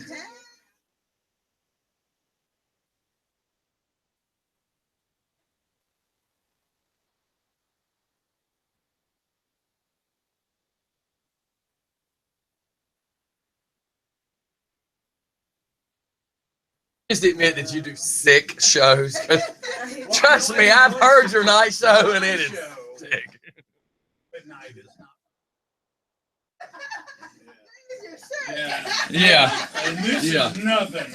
Yeah. During the day we behave ourselves. When we get back live, you need to say that. Yeah, I just admitted that I do 6 shows. Yeah, he does 6. So I don't know how you want to do or where you want to sit And look, or whatever. how but see how she's presented. So we're on kick.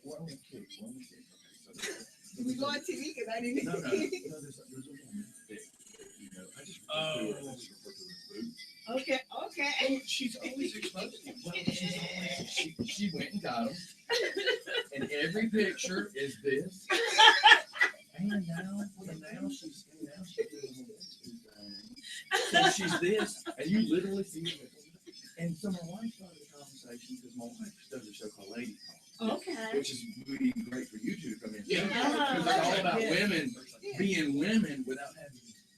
And It's all about you being you. Being you as the person. Because you are proud of who you are, doing what you do, how you're successful. You take care of kids. I don't know if you have kids. I'm saying you take care of kids. You manage having a business. You manage having a job. And that's what the show's about. I say it's the view on steroids because it's you down here with no men. Right. Say what you want. Period. I would love to come. But we were making comments about you shouldn't have to dress as a slut to get attention. And then when you get bad attention, can you really be mad because you get bad attention? I mean, there's a one. Yeah. Okay, Mike, the intro music's coming back up. Hang tight, everybody. We're a moment away. I see people every month, all that other stuff. So for my show, I can talk to the veterans. Generally, it's all that.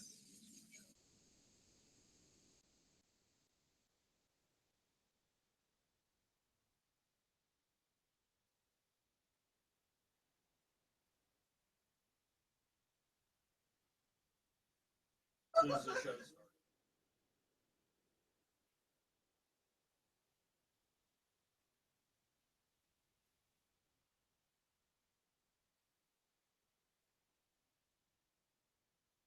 Well, for years, I've just called it pirate radio at its finest because, to me, freedom of the press is freedom. Press is free. I see it as, put it this way, we joke now about CNN being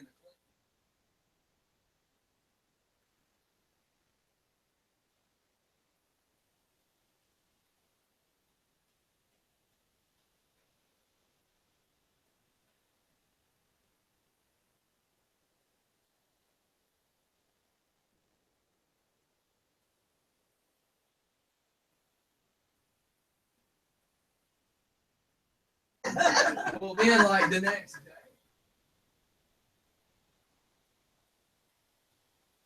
Other news sources. So it's kind of like.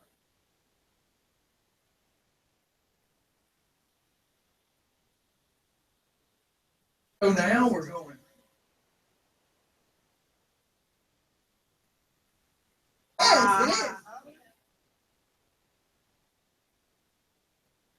Mike is right. There's a flurry at the network. We're calling each other. They're texting each other. But we just keep oh my seeing God, all we this got him. stuff. Hit The that more Mike.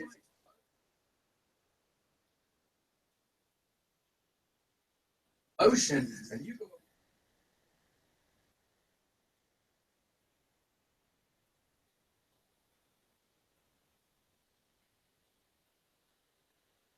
Oh my. Well, we don't have a third. Oh, that's so. Oh, thank you. One can sit there and one can sit next to you. Oh, okay. And if she wants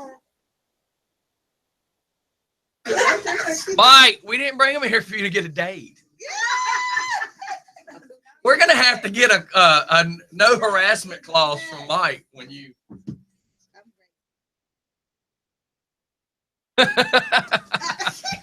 Hey, you can actually sit on this one. You can sit on this one. Yeah, we're down a person today, so that actually works. I'm being a gentleman. How would you turn down chivalry? You don't even have to be on camera. Camera, Tim? Oh yeah, we're live. Everything we've been talking about. Yeah, everything we've been talking about. I told you, once you come on that side of the curtain.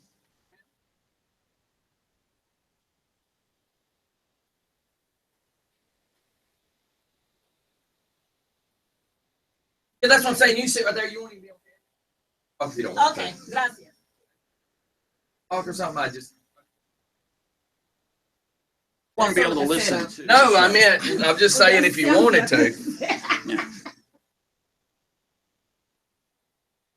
Oh, okay. De nada. My mom used to drive a Granada. Mom used to. We can't take anything Torino. serious in here. Man, I'm excited the Gran Torino is coming back. It's not coming back. It's the Ford Bronco. And No, the dude, I Ranger. saw the pictures. Did you not see the pictures? That was a movie with Clint Eastwood. No, sir. It's This called looks like the Gran front Torino. end of a Mustang and the rear end of a Camaro, and it's the new Gran Torino. At no time should you allow DJ Scottie to smoke cannabis. No, that has not happened on this show. It's the Gran It's not Torino- happened. Let me correct you.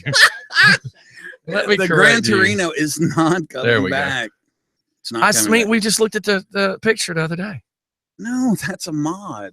Somebody A mod? No. modified that. No, sir. Oh my gosh. We'll see.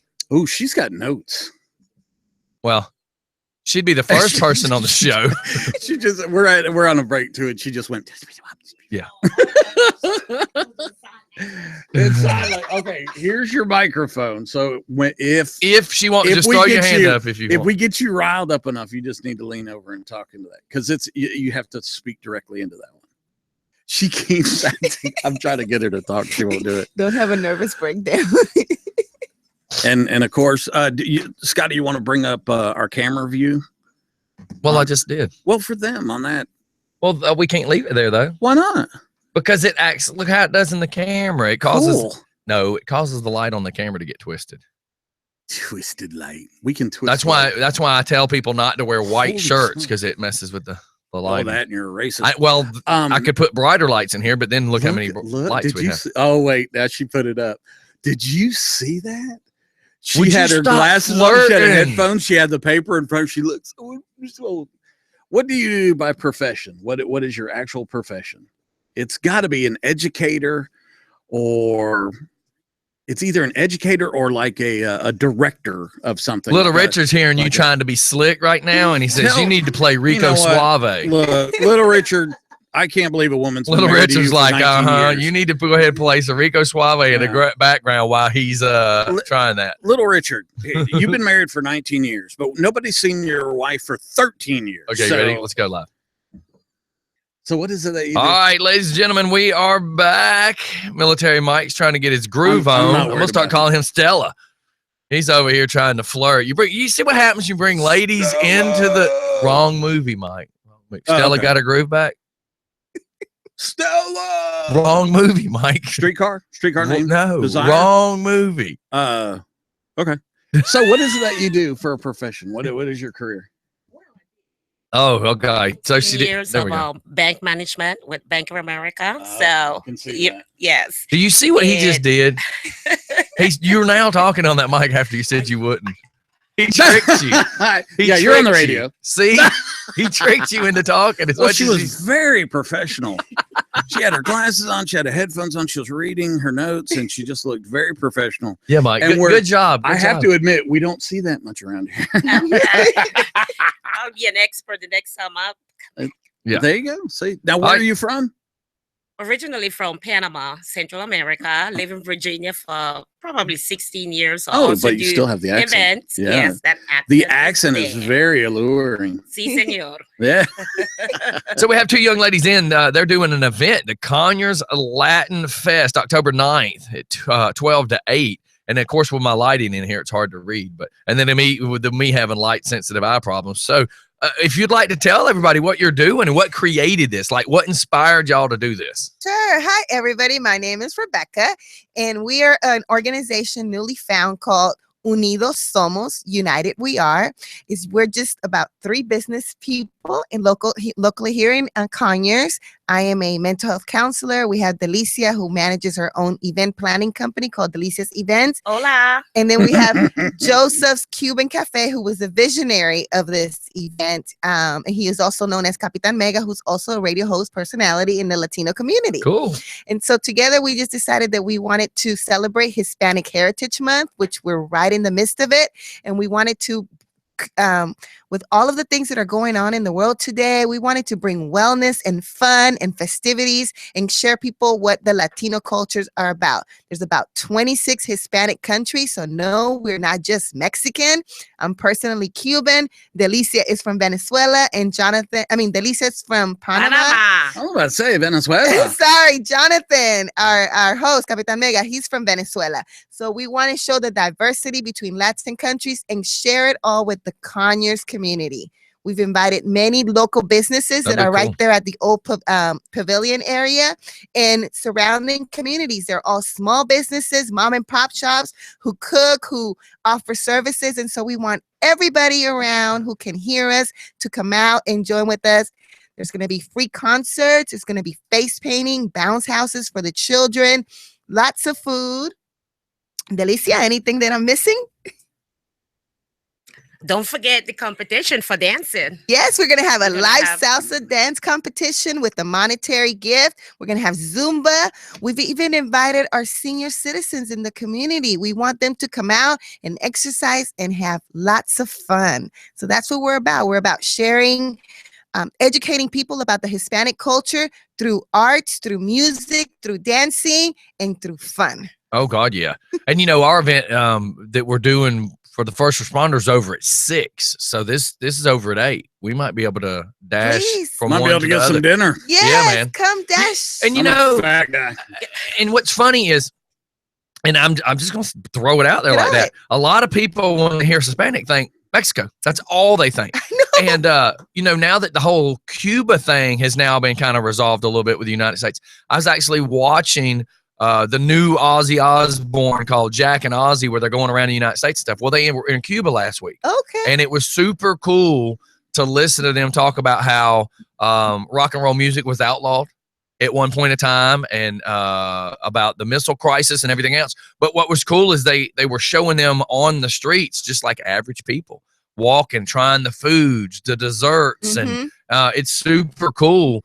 I find what's really neat is you see them showing the cars, and they're like, somebody's got a 57 Chevy. Yeah. And they said because the Americans, with the United States, let me word it that way, was not allowing cars to be from here to there. So if you had a car, you had to maintain it. Right. So it's really cool seeing these cars from that era that still look just like they looked then. Right. And then in the background, you see like a Toyota drive by, because that was happening, but just not American cars.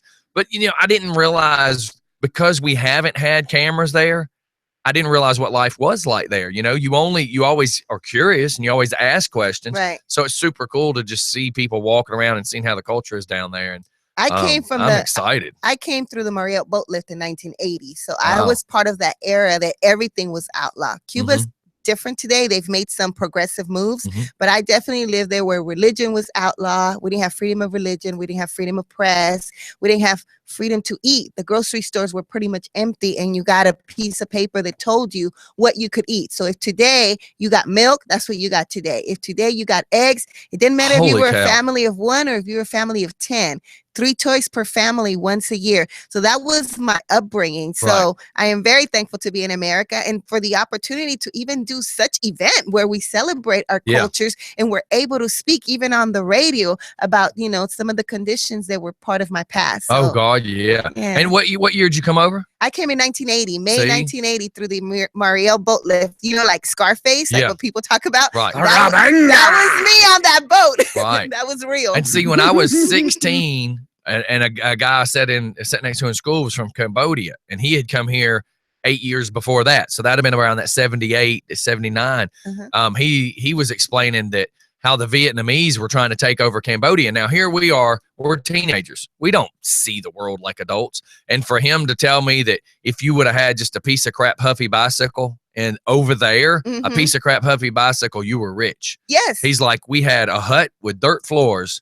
And he said, you would hear gunfire and my mom would grab all of us and make us lay down in the dirt because that's the floor. Right. So he said they'd make us lay down in the floor. And he said, coming past the window, which is not glass, it's just an opening, he said you would see, Vietnamese with guns chasing Cambodians. He said, man, we came to this and you just don't, until you talk like somebody as yourself, you don't know what that world is. We have had this false security of what we believe America is, and we don't realize what it is like to be in Haiti and all this type of stuff, And even seeing city lights in Cuba, the lights were mandatory shut down at 9 p.m. Holy so cow. Everything went dark and you lived off of candles if you had them. Right. So when we came into the United States and we were put on a bus, and even though you were packed like sardines in a can, but you saw everything lit up. I remember seeing Miami lit up, and then the Los Angeles airport, because we actually are the only Cubans who grew up in LA. That's my joke, not Miami.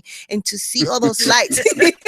Yeah, because that's what you hear now. If you go to Miami. I grew up in East LA. I actually was raised in East LA with my loving Mexican friends, So, but to see just to see lights and to to think that 9 p.m. was shut down, and in the country. There's the tourist side, the ones that people know. Oh, Cuba's great. Look at all this tourism, all this stuff. But then there's the people side, and it's two Cubas divided. Two different worlds. We couldn't go into the tourist side, and the tourists couldn't come into our side. Right. So even when you talked about the Huffy bike, that was my first bike the first year I got here from a secondhand store. Isn't a that Huffy something? pink white, and I thought I was rich. So yeah. and see, the thing is I get, and we were talking before we went on about how I believe the whole freedom of the press, because there's so much we don't know. Like, and I don't want to take away from what you're here from. No. But like we were talking about Jamaica, and a lot of my friends that have been in Jamaica that are kind of like me, they're like, we don't want to be just stuck in the tourist part, but you've been advised, do not leave the tourist spot. Like that building there, don't go past that building. Exactly. Because it's a different world. Same thing with Mexico. One of my buddies, I'm an electrician, and one of my buddies that was an electrician went down for his honeymoon. He said the same thing. He was like, there was like 8 hotels that were all kind of joined together as far as ownership, and they were told this is the last one, don't go past it. Well, he says, what do? I venture out. He said, so here me and my wife are sitting in this cantina with dirt floors. He says, I look up, and with us doing electrical, he says, I see a garden hose going through the ceiling with wires running through the hose. And he's like, it is a completely different world. You see this on the tourist part. He says, but how is it that it's just like crossing a street? He's like, it's that big of a difference. He says, you were so shocked that you're here and it's this Las Vegas look. And then you step, 25 feet across the street. He says, you're like being in the desert. It's unbelievable how poverty can be right across the street from fancy. Exactly. And the same thing with Cuba. I didn't realize it till I was watching this TV show. It's like, they went from this extremely tourist area to all of a sudden this look of what like old Savannah looks like. And for us, we see Savannah. We don't see Cuba. We never seen Cuba. We've never been allowed to really see Cuba. So it's just kind of neat. I pick all the time, and I try to do it in a sarcastic, joking way to make light of stuff.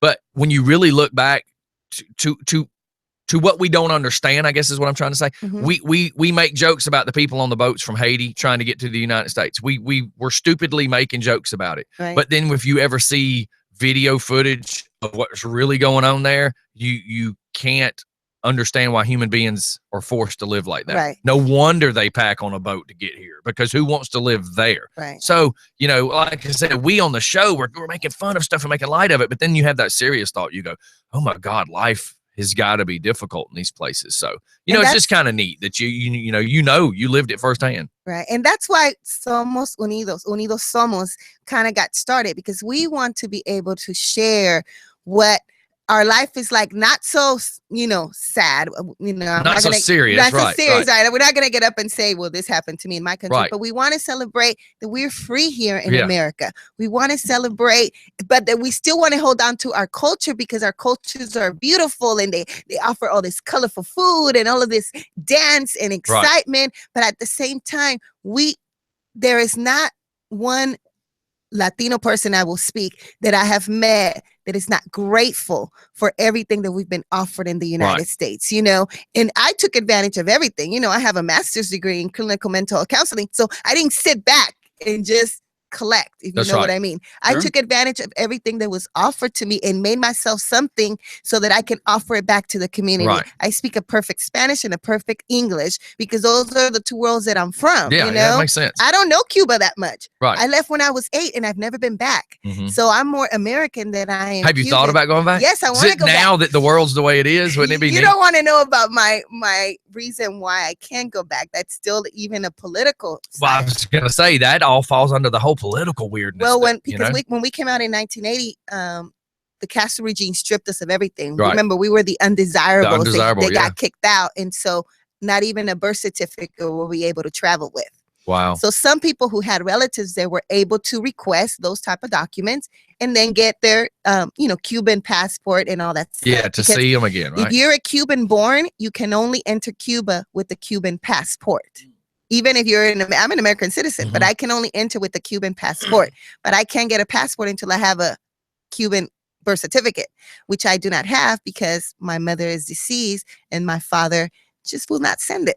Wow. So I've been stuck in that dilemma of, okay, well, what's my story? How do I get it? How can I go? So while the Americans and many other countries now have an opening, to go in, here is a Cuban born citizen who can't go back. Yeah. And see, that's that kind of stuff we joke about on the show all the time that, for instance, we say we want people to come in and talk about the stuff like nobody really has a clue about. Like I've made the joke several times. That'd be us.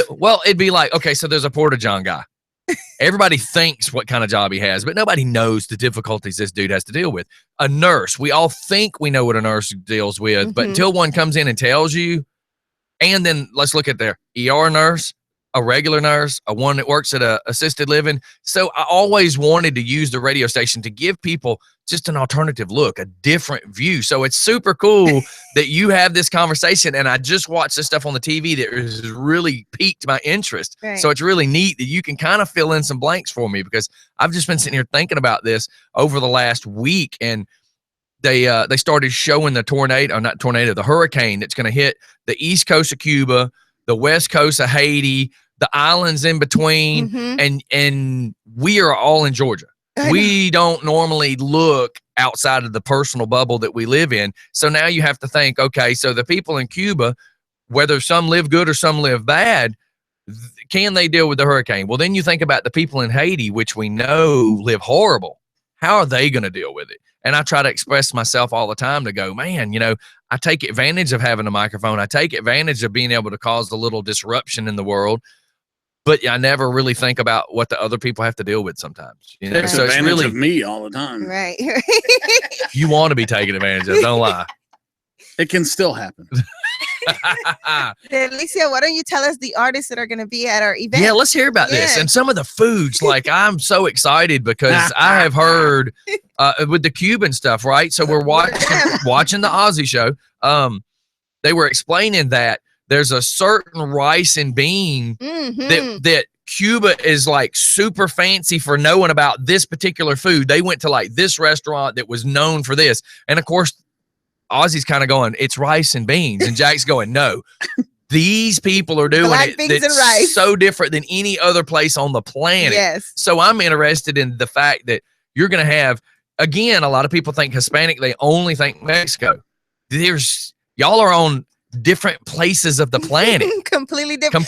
There's water separating Cuba from Mexico. People don't realize that. Well, I tell you, surprisingly enough, our goal is not only just to educate Americans, but even our own Latin countries. Yes. Because when people look at Delicia and I, for those of you who cannot see us, we're more of a bronze color. We're more from the African heritage of the Latin countries. Ain't no mocha going on here. So even when we're in the streets and we start talking Spanish, yeah, it would be confusing. Some other Latinos, some of our Mexicans, counterparts and others look at us like, where did you learn Spanish? Yeah. And I'm thinking like, from my mom and dad, like you did. That's right. So we want to educate that it's, again, we're bringing sexy back. Yes, that we are all different. For instance, I mean, the very conversation we're having, I was trying to explain to somebody the other day when I was discussing the hurricanes about Haiti and Cuba being so close together. And somebody said, well, they don't look nothing alike. Okay, we don't mean it like Georgia's connected to Florida. And I just didn't even want to explain it because it's like, how do I even have this conversation with you? I mean, people don't realize it. I mean, we may all eat rice and beans, but the way that Panama makes it and the way that Cuba makes it is very different. And Cuba, talking about beans, Cuba is known for their black beans. Our black beans do stand out. They are exquisite. It's made very differently than others. And people do run to a lot of our restaurants and home cooked meals for the black beans. Okay. See, that's knowledge for us to remember. But at the festival, we will not be having black beans and rice. I'm sorry, listeners. Yeah, but you can at least tempt people to want to. Yes. The biggest thing is education. Yes. Opening some eyes to make people be aware. Like for instance, when I got the email from you, I'm sitting here going, we don't really know a whole lot. But then it's like, well, it's because we don't know a whole lot. Right. We have to start learning to open our eyes and stop being so narrow-minded. Right. So for me, again, I keep kind of going back to this TV show. So I'm watching this show and now I'm going, why have I been so sheltered? I don't really think I'm sheltered, but look at the conversation we're having. I'm pretty sheltered. We all are in some ways. We need to exposing ourselves and learning about other cultures. It's a work. And we have to desire that. We want to learn about other people. And that means that it requires a lot of listening. And that's often what's happening is we're so set in our ways. We're set in our communities. We're set in our own cultures that we're not open to listen to what other people have to offer. And just being human, we have something to offer. It's my belief, at least. That's right. Well, I know that when I worked over, it was kind of like the Buford Highway area and stuff like that. And I had a few folks that worked for me that came from Central America and stuff like that. And I understand the basics of the language.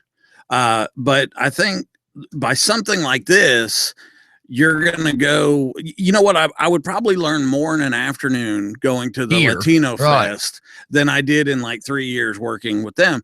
And I understand why. They wanted to keep their conversations between them. Mm-hmm. So by using a different language, I speak German and I speak some Arabic, which I don't use much, but we have a listener that lives in Heidelberg that actually came to the United States and spent about 2 weeks with us. So it was fun to, transverse. And isn't it, when you're speaking your second language, like English in this case, you kind of got to think for a second.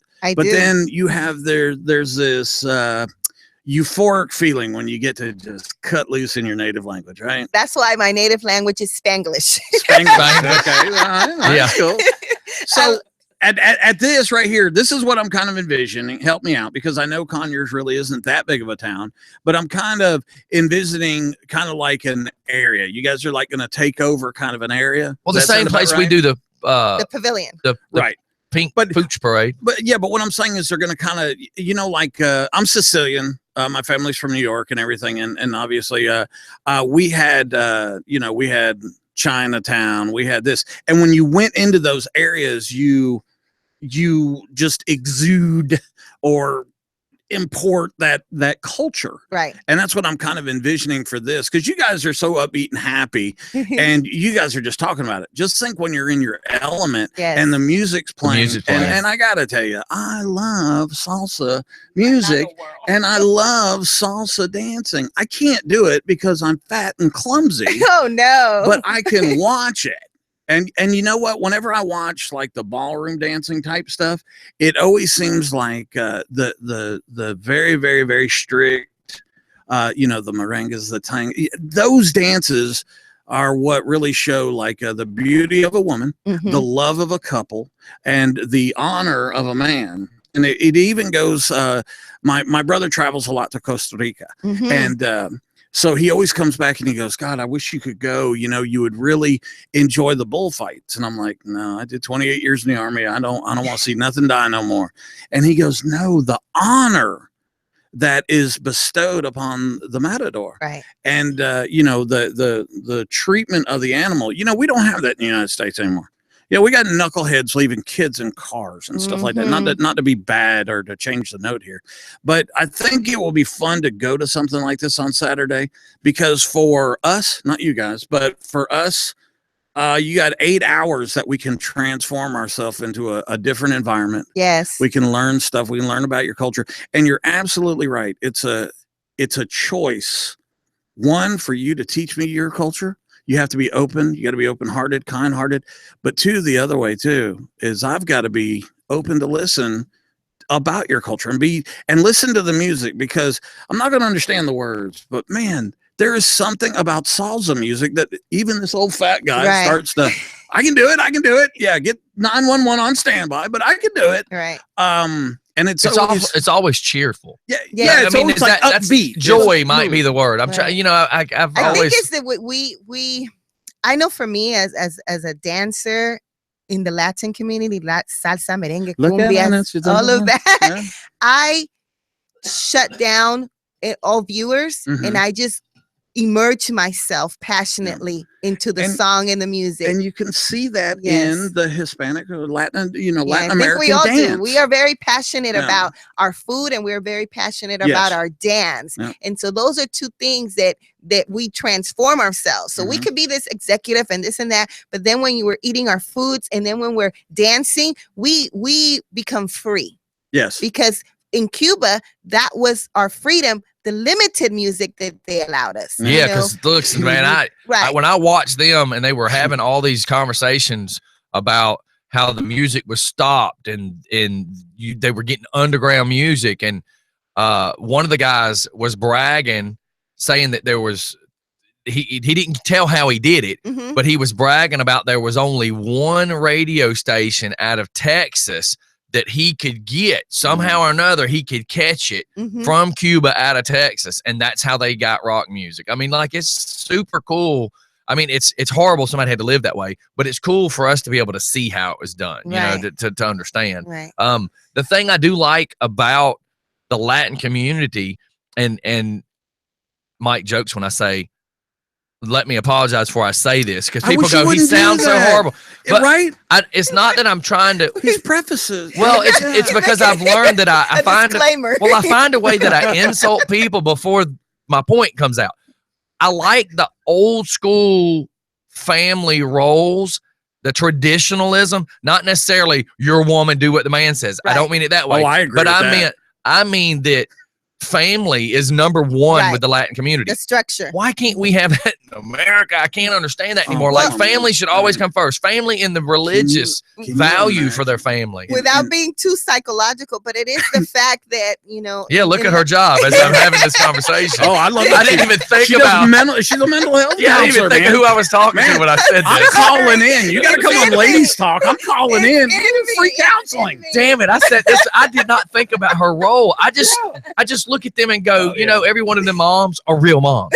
Like, what happened to the real mom? You're toast. You're going to be a case study. Well, the difference is that the Western culture, which is America, is an individualized culture. Yes. And then the Latin cultures and Asian cultures and others, we're a collective culture. So we are already it's part of our culture upbringing to be collective, to have that family structure, to respect the elders. Yeah. All of that is ingrained in us. Amen. Where in Western culture, it's more about that individual. Yes. So that's kind of where sometimes there's that clash.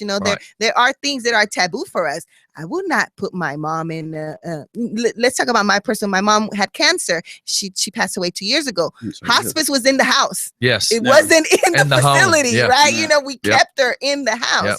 My grandfather, Christmas, right? I saw him. My birthday's Christmas Eve. He was hospice at the house, Mhm. and I was lucky enough to walk in and him be completely granddaddy. Yes. Like he was in hospice, had been out of his mind for a month. I walked in the night of Christmas Eve. We carried on an hour conversation, and I had my grandfather back, the one I grew up with.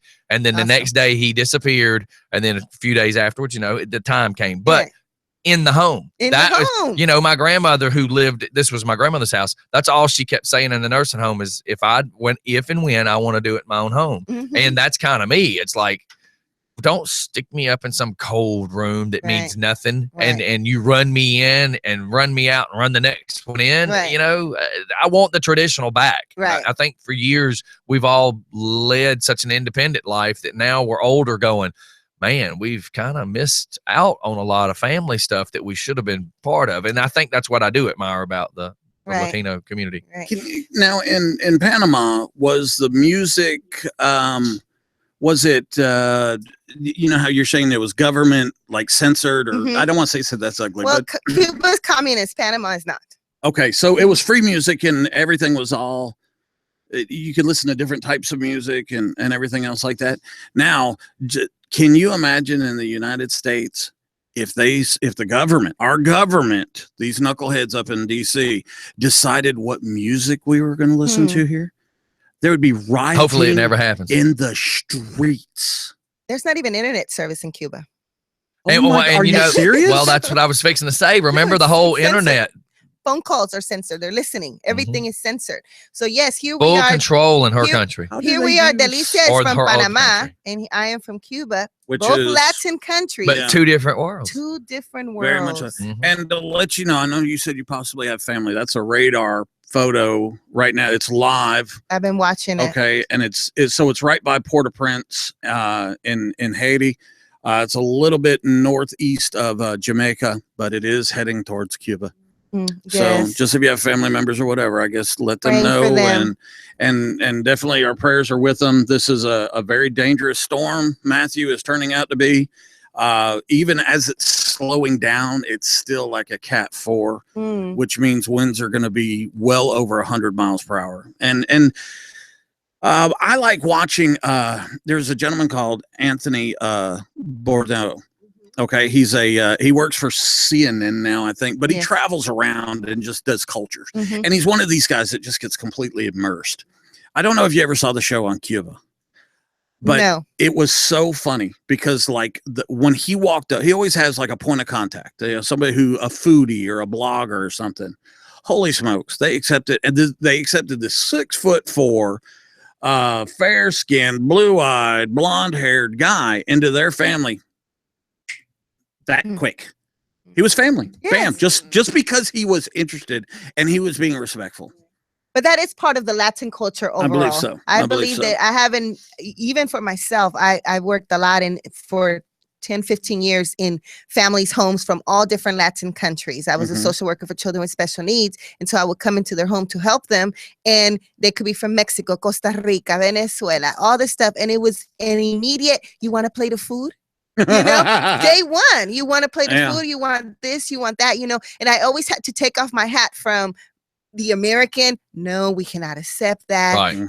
Be professional to this is their home that I'm coming in, and this is their way of, they want to pay us back for something. Right. They're so is it insulting if you don't? It isn't culturally insulting. I've tried to explain that to my wife a little bit. My mother has always been the taking care of it person. And every time we try to go to dinner, my mother insists on paying.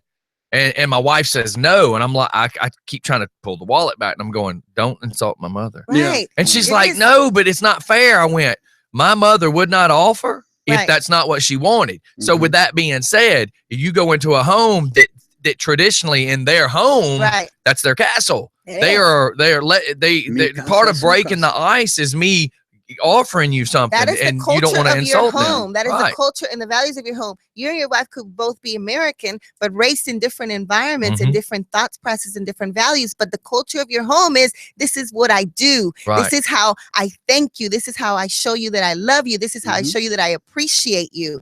And that's the other piece that sometimes we don't listen. It's so neat that we're getting this today. You know what I mean? I'm sorry, we came to talk about the Latin Fest. But what you're doing, it, right? I mean, yes, that's part of it is. See, I mean, this is a demonstration.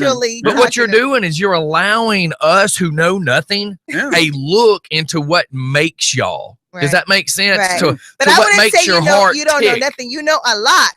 You know a lot, but you know.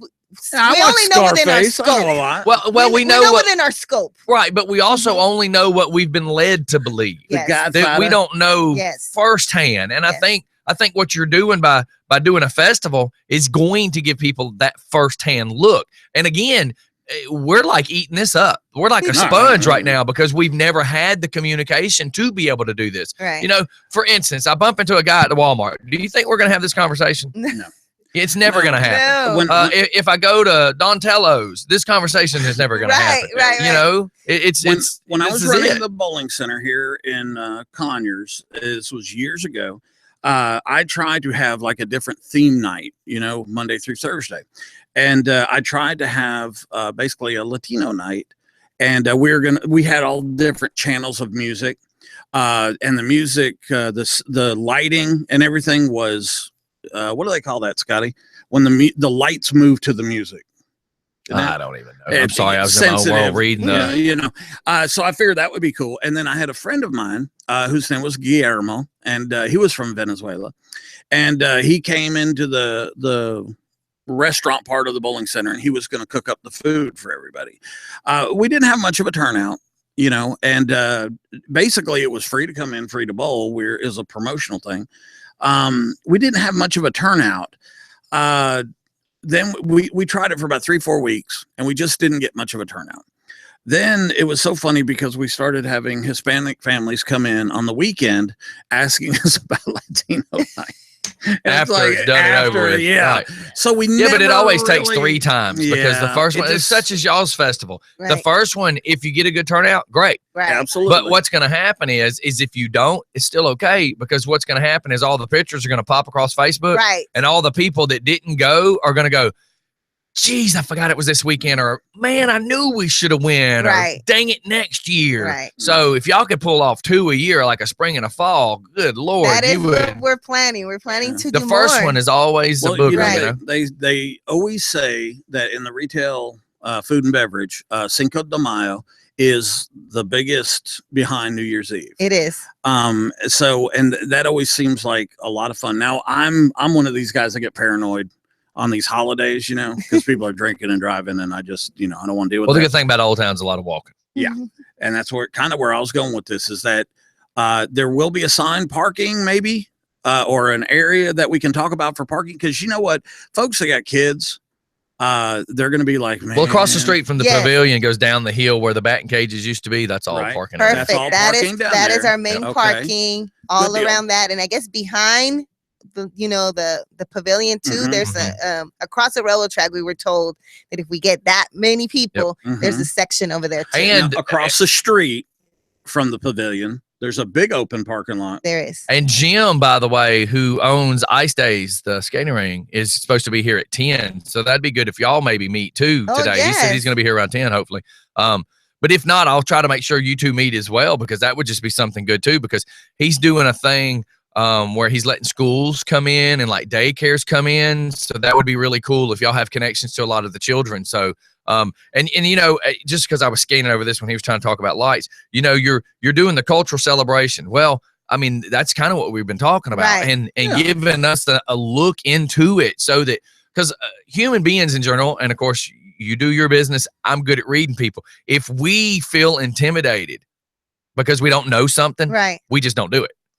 Right. You know, that's like, come out. Don't feel intimidated. That's why it's like, well, let's open this up and let you understand why people do the things they do. Right. And especially the family feeling that you get, because y'all's whole, and it's not a religion per se, but when you try to tell people religions, you got the Southern Baptists that have their way of doing things. Well, the Latinos have their way of doing things. And I love the fact that it's based 90% on the family, and probably more than that. I'm just throwing out a number, but everything to do is family. We have this awesome group from they're Aztec Indians who are going to come out. It's 14 of them. They're all one family. So you're going to have children, grandparents, aunts and uncles, cool. parents, and they come out with all of their kind of like indigenous costumes with the now feathers. This is Aztec. They're Aztec Indians. Okay. They have it's a long name. It's even difficult for me to pronounce. But you got to do it now. They're Aztec. No, you got to do it. If I had the paper in front of me, no, you got to do it. You got to do it from memory right now. You got to do it. You got to do it. I won't stop. They are definitely coming. You got to do it. They're going to showcase. They're going to have a brief, I know, you're fine. They're going to have a brief little stepping. They're going to educate us about what it is, because I don't know. I'm Cuban and I do not know about the lifestyle of an Aztec Indian in Georgia, you know. Well, and a lot of people don't realize this is my ancestors are Indian. So I used to do a lot of reading, and there was actually the 7 Indian nations that were actually in the United States before, of course, the United States. A lot of people don't realize that when everybody started on the east side, they kept pushing everybody west. A lot of the Indians ran to Mexico. Right. That's what a lot of people don't realize. Right. Is so a lot of people say Mexicans, but you really don't realize how many actual Native Americans had to go that direction or be slaughtered. Exactly. So, you know, it's really neat when you hear about, because I see some of the costumes, and I say costumes, but it's their tribal stuff. And I see some of the traditional Mexicans do their tribal dances, right? And then what you realize is, wow, that sure does resemble a lot to do with the Sioux Indian. Right. It sure does resemble a lot to do with this, and it sure does resemble. You notice they all resemble. Well, it's because when you take, you know, let's just throw a number, 20,000 Indians, and you start chasing after them with muskets and guns, and what do you think they're going to do? They're going to run. Right. You know, so they did. And so that's the thing that even, you know, like the term now is, you know, Native American, I guess. And so when we're going to get them from Mexico, they're from, you know, in a particular part in Mexico. And so they're going to educate us. Again, we're all Latin, but even I don't know that piece of culture. That's exactly right. So we're going to have people from Peru there. We're going to have Venezuela. We're going to have Guatemala present. We're going to have some from Costa Rica. So there's a variety of countries, not all 26 countries. The hope is to one day have every single Hispanic. Cool? It would be awesome. Yeah, and I when I was doing my study, and I did a lot about what the Aztec Indians were doing, and it's super cool because you think hundreds and hundreds and hundreds of years ago there was no technology. How did they do some of the things they do? Right. And you see some of the temples that they built, and then you go, holy cow, that resembles a pyramid. 2 different continents. Exactly. How is this possible? So it's really super cool when you start getting into to how all of this has happened. Y'all are getting to see DJ Scottie in a different world. Now you're getting into kind of my history stuff I like looking at. And then some of the foods, because I know you asked what we're going to have. Oh, the foods and the bands. I know we keep interrupting her on the bands, you know. We're going to do Cuban sandwiches. We're going to have some Cuban sandwiches and then some traditional Cuban chips called mariquitas. Now, what is the difference in what's considered traditional? Because here's a joke that we all get. Okay, so in the building of homes, I'm out on the job site. I was the supervisor, English speaking, and we had a lot of the Mexican guys wiring the houses, but then we'd have a supervisor from the home builder. And he would walk up and say, you ever had any traditional Hispanic food? And I'm like, I've gone to a restaurant. He says, that's garbage. That's not real. And then the dude in the little Chevy truck pulls up, you know, that we're used to we call the roach coach. The guy opens it up. There's this huge, what looks to be a wok, if you call it that, a huge stir fry thing. And he's like cooking everything at one time. And his name was George. George says, get some of this right here. And he handed me a plate, cost me $6. And I was amazed at the difference of the non-generic, you know, speedy #1 at the Mexican restaurant. Exactly. So paint people a little bit of an image, because traditionally, and it's in a non-traditional way, hey, Mike, you want to go get Mexican? Yeah, let's go. We're getting just McDonald's, basically. Right. So I guess if we're going to keep it in that genre of Mexican. Well, not just Mexican, but period, because a lot of us go thinking we're eating the real deal, and we have no clue. This will kind of give an example. So there's Moe's, and not to talk about Moe's, because I eat there once a week. I love Moe's. So there's Moe's. you know, and then there's a vendor that we're going to have that they have their small business, mom and pop, grandparents, aunts and uncles. It's a family owned business. They cook the food, and that's traditional. That's authentic. They are 100% Mexicans cooking their own food, you know, and selling it. Right. So I think that for me, when I think of traditional and authentic is if I go to eat Cuban food, I need the Cuban chef to cook it. Thank you. I make that joke all the time. How do I go get sushi and as a Spanish speaking guy making my sushi? I don't walk get out if the slogan says Panama or Chinese, and you know, unfortunately sometimes we cannot tell the difference between a Chinese and a Vietnamese. I'm not educated enough in the difference, so I apologize for that. But pretty much I'm going to need someone of that culture to cook that food. That makes me trust it. Right. Oh, this is going to taste good. This may be authentic. And usually, oftentimes, they're those small hole in the walls. That's what I was about. I was fixing to go there. My buddy Billy works on 78 over in Stone Mountain. And I saw him yesterday. Hey, you got time? Let's go get some Mexican food. Where do we go? Fronteras. Now, what has changed though is down the street next to the Home Depot is a Hispanic store. Oh. And when you walk in, there's a counter. If I walked in and didn't know, I would just think it's a store that just sells stuff. But then you see there's a menu. Oh yeah, the carnicerias.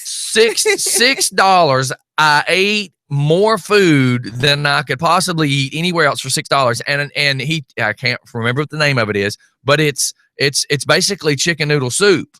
Yeah. And it's a huge bowl, and it is the absolute best I've ever had. You don't have to go far. It's right here. I was going to say, tell me if there's a local. If there is a local one, right on the corner of Main Street in Georgia 20, where there's a furniture next to what's that buffet place? Golden Corral, the plaza right next to Golden Corral. On the corner. We pass that every day and never go in there. And it's called, we say carniceria, but it's called a meat market. Okay. So it's Mexican-owned store. When you go in to the right, they have a little restaurant. That it's the owner, the lady, she's cooking the food. Okay. She's there with her apron. She's cooking. I know where we're going. The best chicken soup. Me and Delicia eat it all the time. The best tacos, everything. They're gonna be a vendor, but they're not gonna do food, but they are supporting our event and stuff. So yes, that is one local place. And then talking about Cuban, Joseph's Cuban Cafe. I was going to ask that. Joseph's Cuban Cafe is opening really soon. We are where Glenn's Barbecue used to be. Yeah. Next to Hooters. Cool. We've been wondering, is anybody going to take that over and do something good with Jonathan Joseph, who is the host, Capitan Mega of this, he's the main organizer of this event. He owns Joseph's Cuban Cafe, and it will be opening soon. And so the Cuban sandwiches are going to come from Joseph's Cuban Cafe. Hey, let me catch this real quick. We have a senator calling. Please answer. We're in trouble. So that's pretty cool. I mean, if you've obviously it took a while to plan all this to get it together, kind of coordinate. You'd be surprised. Yeah, it took us 3 months. Yeah. I do, you know what? I do all these type of things too, and I know what goes into it. Here's what I would recommend too: is get you a spreadsheet. Yes, we have it. Yeah, with all your people, your points of contact, your phone numbers. Keep that updated throughout the year, and then it's so much easier the next time you do it because email addresses. Now, what I did with your Facebook page while we were talking is I've taken your Facebook page and I posted it not only on The World According to Mike, which is my show on Monday nights, but I posted it on my personal page, which is about 5,000 friends. And then I turned around and I posted on the Just for Fun radio Facebook page. Thank you. Currently, I think we're right at about 13,000 there. And the big thing is the likes are cool, but the views are what are important. And in our last report, we got a little over 14 million views in a monthly, rating period. So a lot of people are going to see this.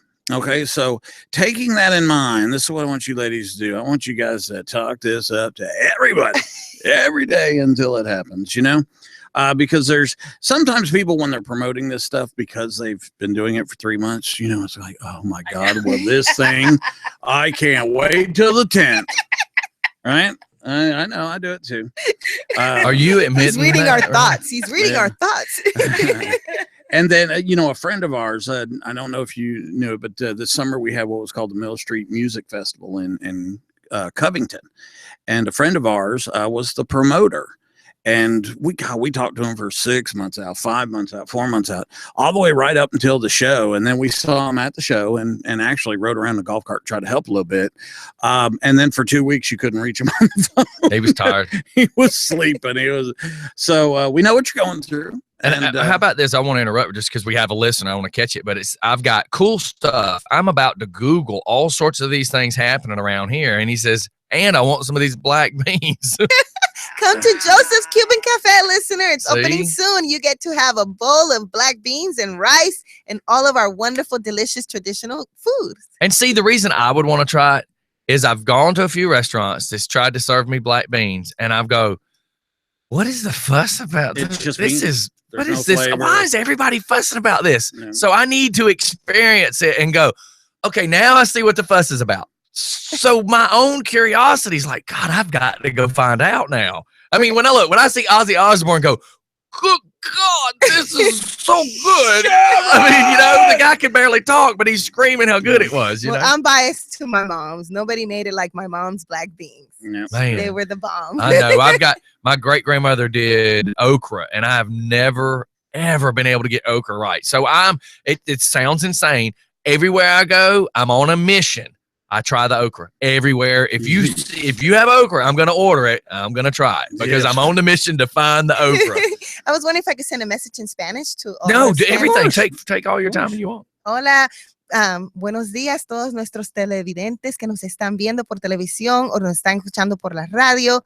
Mi nombre es Rebeca. Quiero invitarlos este domingo, el 9 de octubre, que vengan a nuestro Festival Latino. Es para ti, celebrando tu herencia hispana. No te lo pierdas, de 12 a 8 en el pabellón en Old Town Conyers. Vamos a tener una diversión para todos los niños. Vamos a tener el Bouncy House. Vamos a tener los Disney characters y todas esas cosas que nos hacen unidos. Vengan, apoyen nuestra fuerza aquí en Conyers.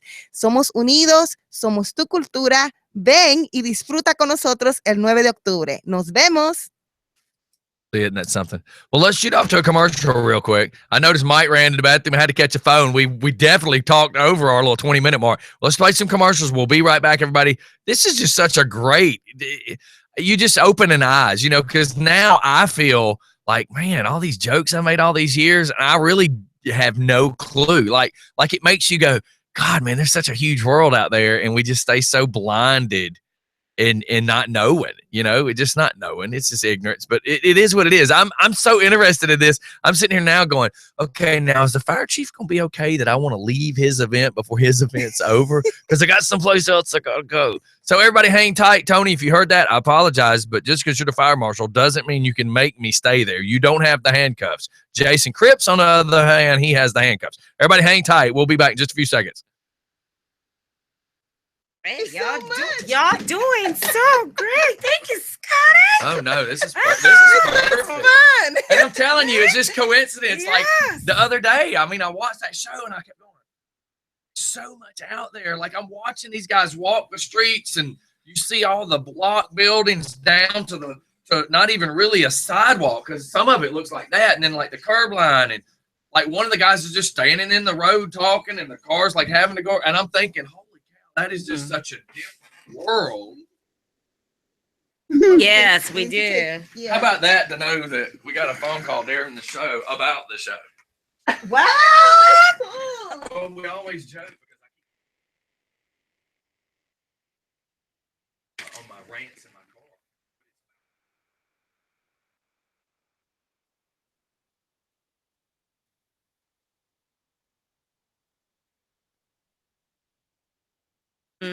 Right. These videos. So the senator was that was the senator just called. Oh, imagine that. We are honoring.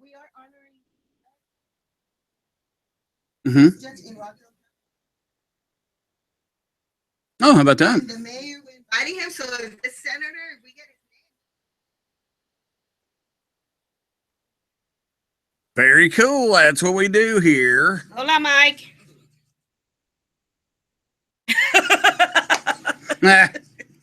Oh. Yeah, we're pushing this thing around, so we will definitely get some attention going here. Dun, dun, dun, dun. See what direction it's going. Now, what religion is mainly in Cuba? Catholic? Every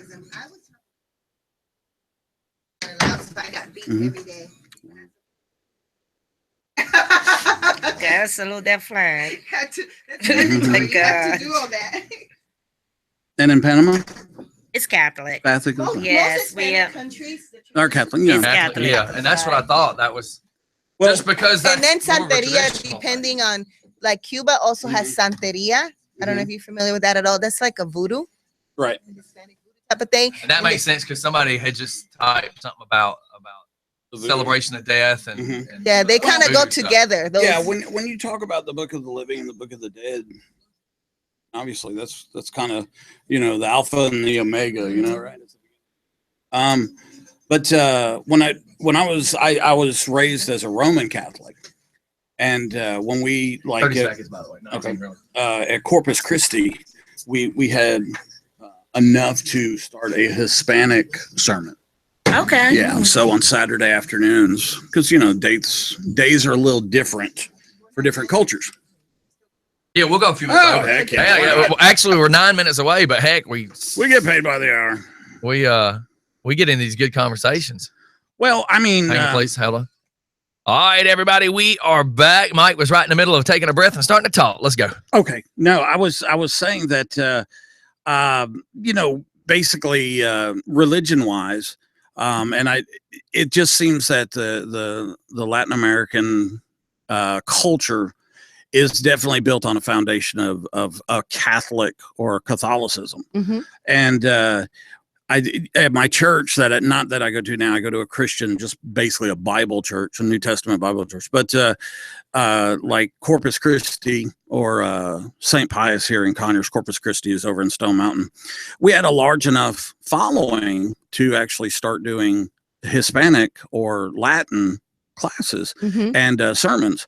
But generally they wanted to do it on a different day, not Sunday. Right. And I think that goes back to, actual day of rest biblically was Saturday. And it was eventually moved for convenience to Sunday.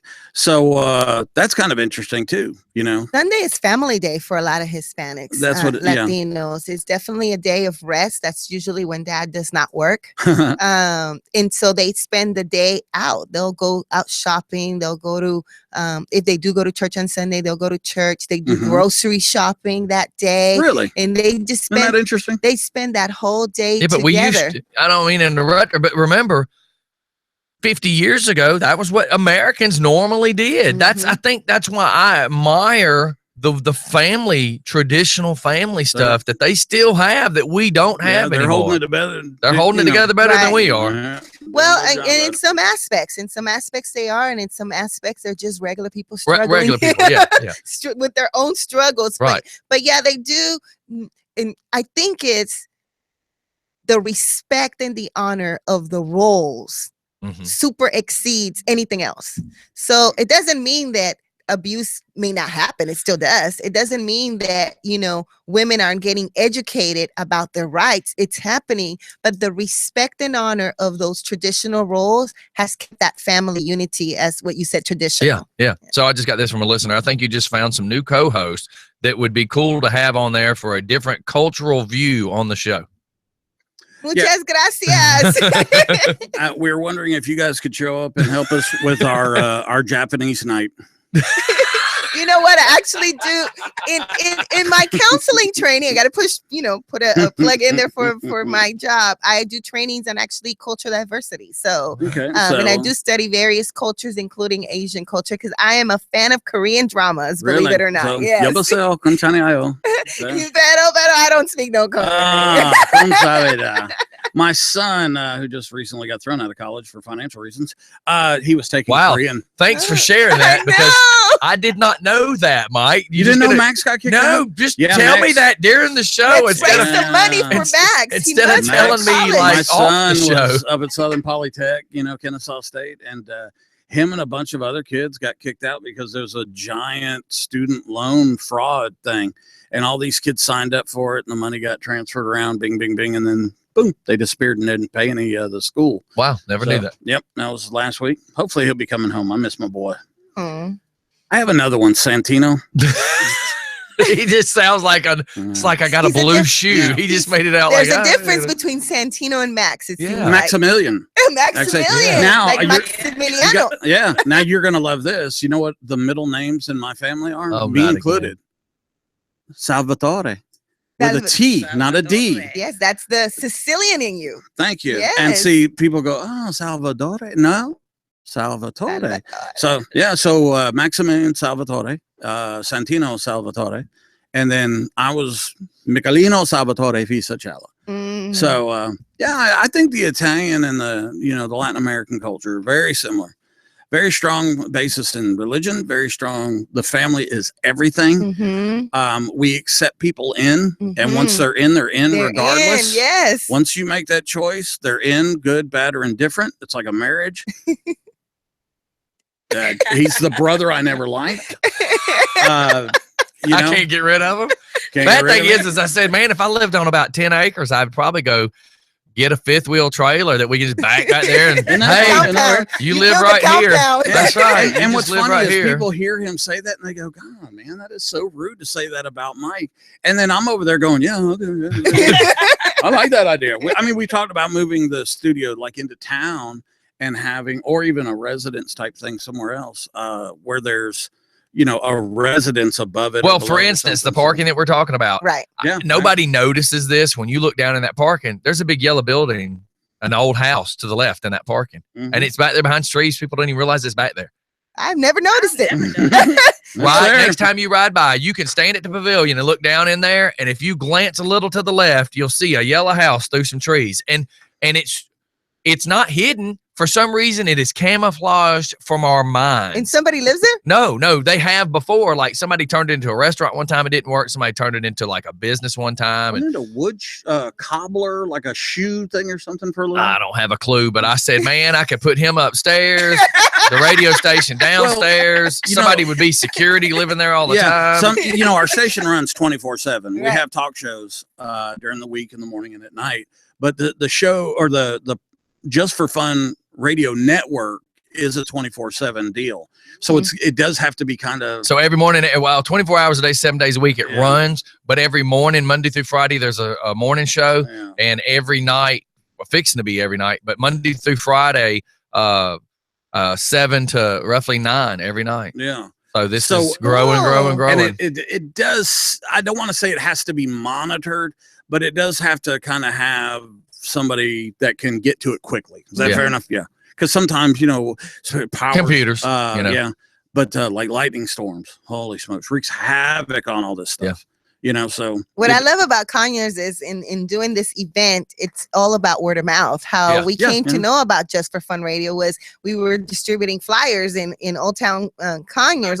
This face will be scary right and here. The doggy place. I don't know where this is going either. That's what I'm thinking. I'm chewing on my nail going, God, I hate that I don't know their business name. Pamper Puppy. Yes, the Pamper Puppy. She referred people that like us. She gave Tara. She gave a great review about you guys, and she was like, "Call them if you need advertisement. djscottie is the one." And so I love that. I love that we are.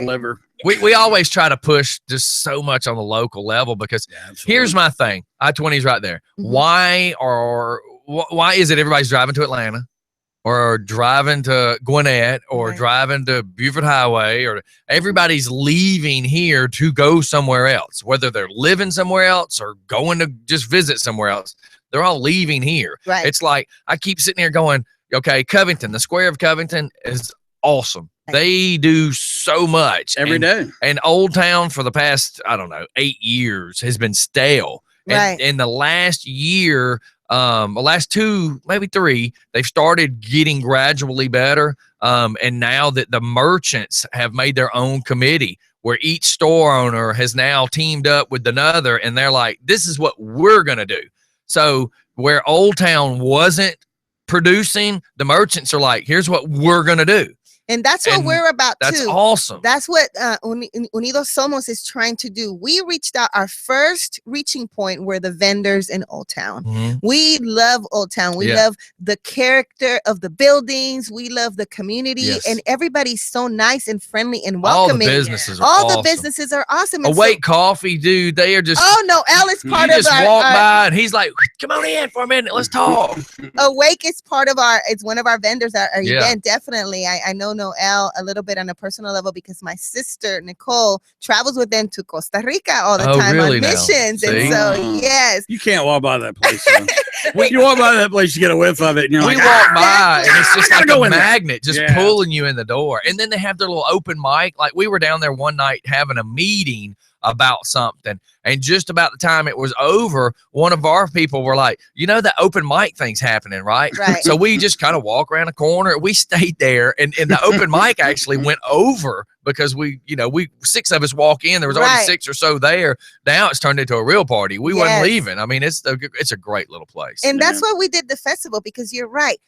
Just in the month of Hispanic Heritage Month, which runs from September 12th to October 15th, I believe.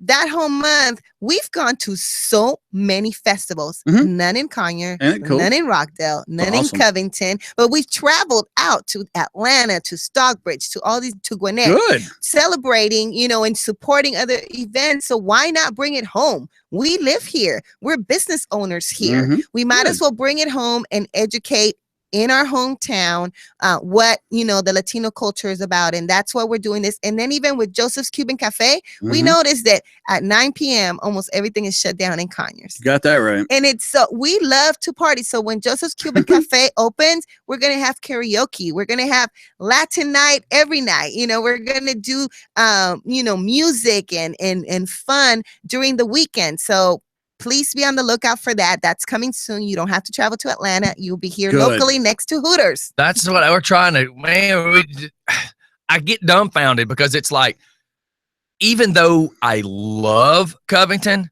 I live here. Right. So I'm always fussing going, man, why can't, and this was the old town, not the committee, and I kept saying, why are we not doing this? I mean, this other town's begging for me to come down. Porterdale's begging for me to come down. Why are we not doing this? So I am super stoked that it's 2016. Fixed to be 2017. I kept saying, why is it the city of Duluth does this really cool event? Why is it that Norcross does these really cool events? Like, why are we not utilizing this? And why are shop local? Why are we allowing people to go spend money somewhere else? We should do this. And I'm just super stoked that it takes people up, or people like y'all rather, to step up, to join more people together to say this is what we want to do. Right. And we may be bigger than the pavilion. Maybe a lot of you listeners will come out, but we didn't want to go to the horse park. We wanted to keep it right there in the heart of the businesses, so that even if they didn't get a chance to participate as a vendor because of the influx of guests that are coming, they will still see if they're open that day, their shops will still be visited by all of the traffic that's coming in. So we still want to support them in that way. Now, you say you have a kids zone. Do you already have bouncy houses and all that planned? We do have all that. Yes. The reason I ask is Jim, the owner of Ice Days, which will be the ice skating ring at the pavilion. Okay. He's in a commission meeting right now, so we can't answer the phone because I was just mentioning to him. But he was just sitting there saying he could even bring out some bouncies. So what I'm gonna do is before you leave, I'm gonna give you Jim's number so that y'all can communicate, because I actually threw it out to him and the good thing is if he's in a commissions meeting, I mean, he's not listening. I said, hey, would you be interested in doing a Hispanic night, a Latino night? Because I know that, like, we're doing a Just for Fun night where I get to invite everybody that listens to the show. I know that during the daytimes, Once he's set up, he has daycares and if you want to call them nurseries, bring their kids out, because these kids on fall break or Christmas break are shoved. The parents are still working, so the kids are now shoved into daycare. So he's bringing the daycare kids in. He's doing a thing where he's bringing home the kids to do homeschooling. He brings them in. So during the week, you know, these kind of things happen. So I just figured I'd at least try to introduce you. I'm all about making sure my sponsors meet my other sponsors. I'm making sure it's all about networking, making sure everybody meets everybody. It is. And, you know, one of the things, we would love to meet Jim. We would love to network. We would love to plan events with you, future events in the future. I do want to put a plug in for Lucy Gomez will be an honoree. She is in the battle of cancer. I cannot say she's a survivor. She is in the battle. She's in the battlefield. She is a young woman married with one daughter. We will honor her. We will honor, when you look at Lucy, she just exudes joy and hope and light. She has a newly found organization called Hope in Motion. Her legacy that she wants to leave behind is a food bank. So if you guys can come out and just listen to Lucy's story for 5 minutes and make a generous donation to the legacy that she wants to leave behind, that would really honor us. And it, again, will be indicative of what we're doing, bringing communities together. And Relay for Life, which is a local organization here in Conyers, will be participating in that event and also talking about their efforts. So those are some of the other pieces of this cultural event that we're doing. Man, I tell you what, it sounds like a tremendous amount of work went into this, and I excuse me, I hope you get a huge turnout. We need sponsors. So if I have the liberty to talk about that, go right ahead. Anyone who would like to sponsor Unidos Somos in any monetary amount or any donations, whether it be fruits or juices or sodas or any of that sort, we are open. We are in need. You will really help us. In return, we will give you advertisement. We will hang your banner. We will, it will be televised, and it's also on other radio stations. So you will get that advertisement just for doing a, like a barter donation. We give you advertisement. You provide some of your goods. We will be really open and very grateful for any of that. You can contact me, Rebecca, at 404-438-9978, or you can contact Delicia at 757-639-3037. Thank you, Rebecca. Or reach us out. You can find us in Just for Fun Radio. They just advertised our event. Our numbers are there. Yeah, man. Well, look, I know we're a little bit over. God, just absolutely just. You didn't want to talk on the mic, but tell us about the bands. Let's hear about the music that you said that you got set up. We're throwing her on the spot. List for the bands. We'll just throw out a couple. The main ones, the closers. Well, we have in Amarfis. He's coming from Santo Domingo, Dominican Republic. He's actually a merengue. And he's actually our main performers. And we also have in Lala's, we forgot about Lala's dance. They are the Old Town Conyers. These are all group of kids that will be performing for us on stage. They also will be performing the Zumba and try to get the people engaged and having a good time. So please don't forget to bring your dancing shoes. Some of our other locals will be the group from Charros. What is their name? Oh yeah, Los Bravos. Los Bravos Musical it's funny. They're from Guatemala and they're cooks at Charros restaurant. Those Charros, not the one of Honey Creek, but the other one. Yeah. Right. So they're the cooks there, and they form their own band, and they are fantastic. They're from Guatemala, so come hear them out.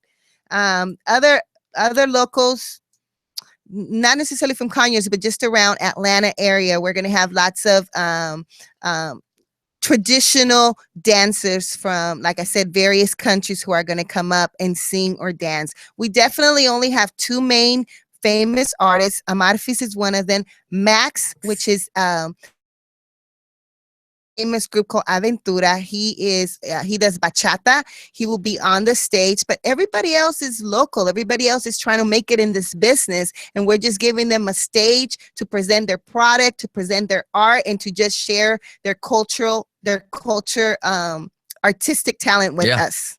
And see, that sounds about like what we're doing. When every time we do an event, all the people that play instruments or sing, I'm like, okay, I got an event on the 14th. You want to play? Right. You know, right. I have room. All you gotta do is just show up. I'll just plug right in, and then they go, "Oh my God, yeah." So that's it's all about everybody helping everybody. Each hand has to help the other. We do have an artist called Chemical Peace. He is actually a rock. His Latino rock. Never heard of it. Wouldn't that be neat? So he's gonna. I mean, that's different. I've never heard. He's gonna be bringing his acoustic guitar and singing some tunes through rock, but it's Latin. So that'd just be neat. I mean, you have to, we have to visualize it. Like we're in the United States. Well, we do know other countries have to have similar stuff, but we're never exposed to it. And the exposure is the whole key here. Exposure is the key. And that's what we're bringing, exposure. And again, I want to bring that word fun. Bring your whole family. Well, you see what the name of we are. We're going to have Disney characters. Well, that was, we're going to have Disney characters. So we have certain people. We definitely have the support of Rockdale High School students and Heritage High School students who will be volunteers. If you want to volunteer for this event, we are still open and available for your services. So just show up and say, hey, I want to be a volunteer, and we'll sign you up and get you working on that day.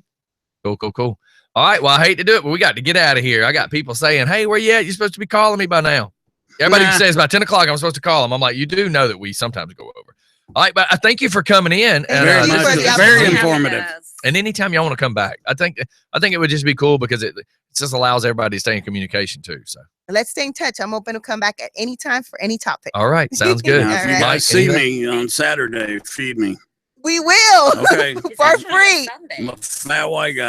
Sunday. October 9th, 12 to 8. I thought it was Saturday. I did too, but that right there might. Well, you can't come where I'm going to be at Bike Fest, so I gotta go you can go by there after church. Then. After church, I could stop by. Sunday. I just had to think about it too. When I looked down again, I saw the night because I'm sitting here thinking, wait a minute, that's Bike Fest for me. Yeah. That's why I was having a hard time. We're doing the first responder Saturday. The 8th. Okay. Our weeks get messed up. So I tell you what, I'll come by. Me and my boy Santino. Great. Do some live video. So. Take some live video, and you have an opportunity to get on stage and talk about Just for Fun. Okay, deal. Militarymike. Deal. All right. Well, at least talk about Just for Fun. Talk about something good. And look, I'm a lot funnier when I'm full. Okay, we got you. Hey, man, every time you get on that mic, you're full of it. Chicken empanadas. All right, you guys. Thanks for listening, everybody. Have a great day. Do something like normal. Go out and help somebody, man. Put a smile on somebody's face. Y'all take care. See ya. Bye on video, everybody. We'll see y'all later. Video. Well, that was fun. So much. You guys are going to have a great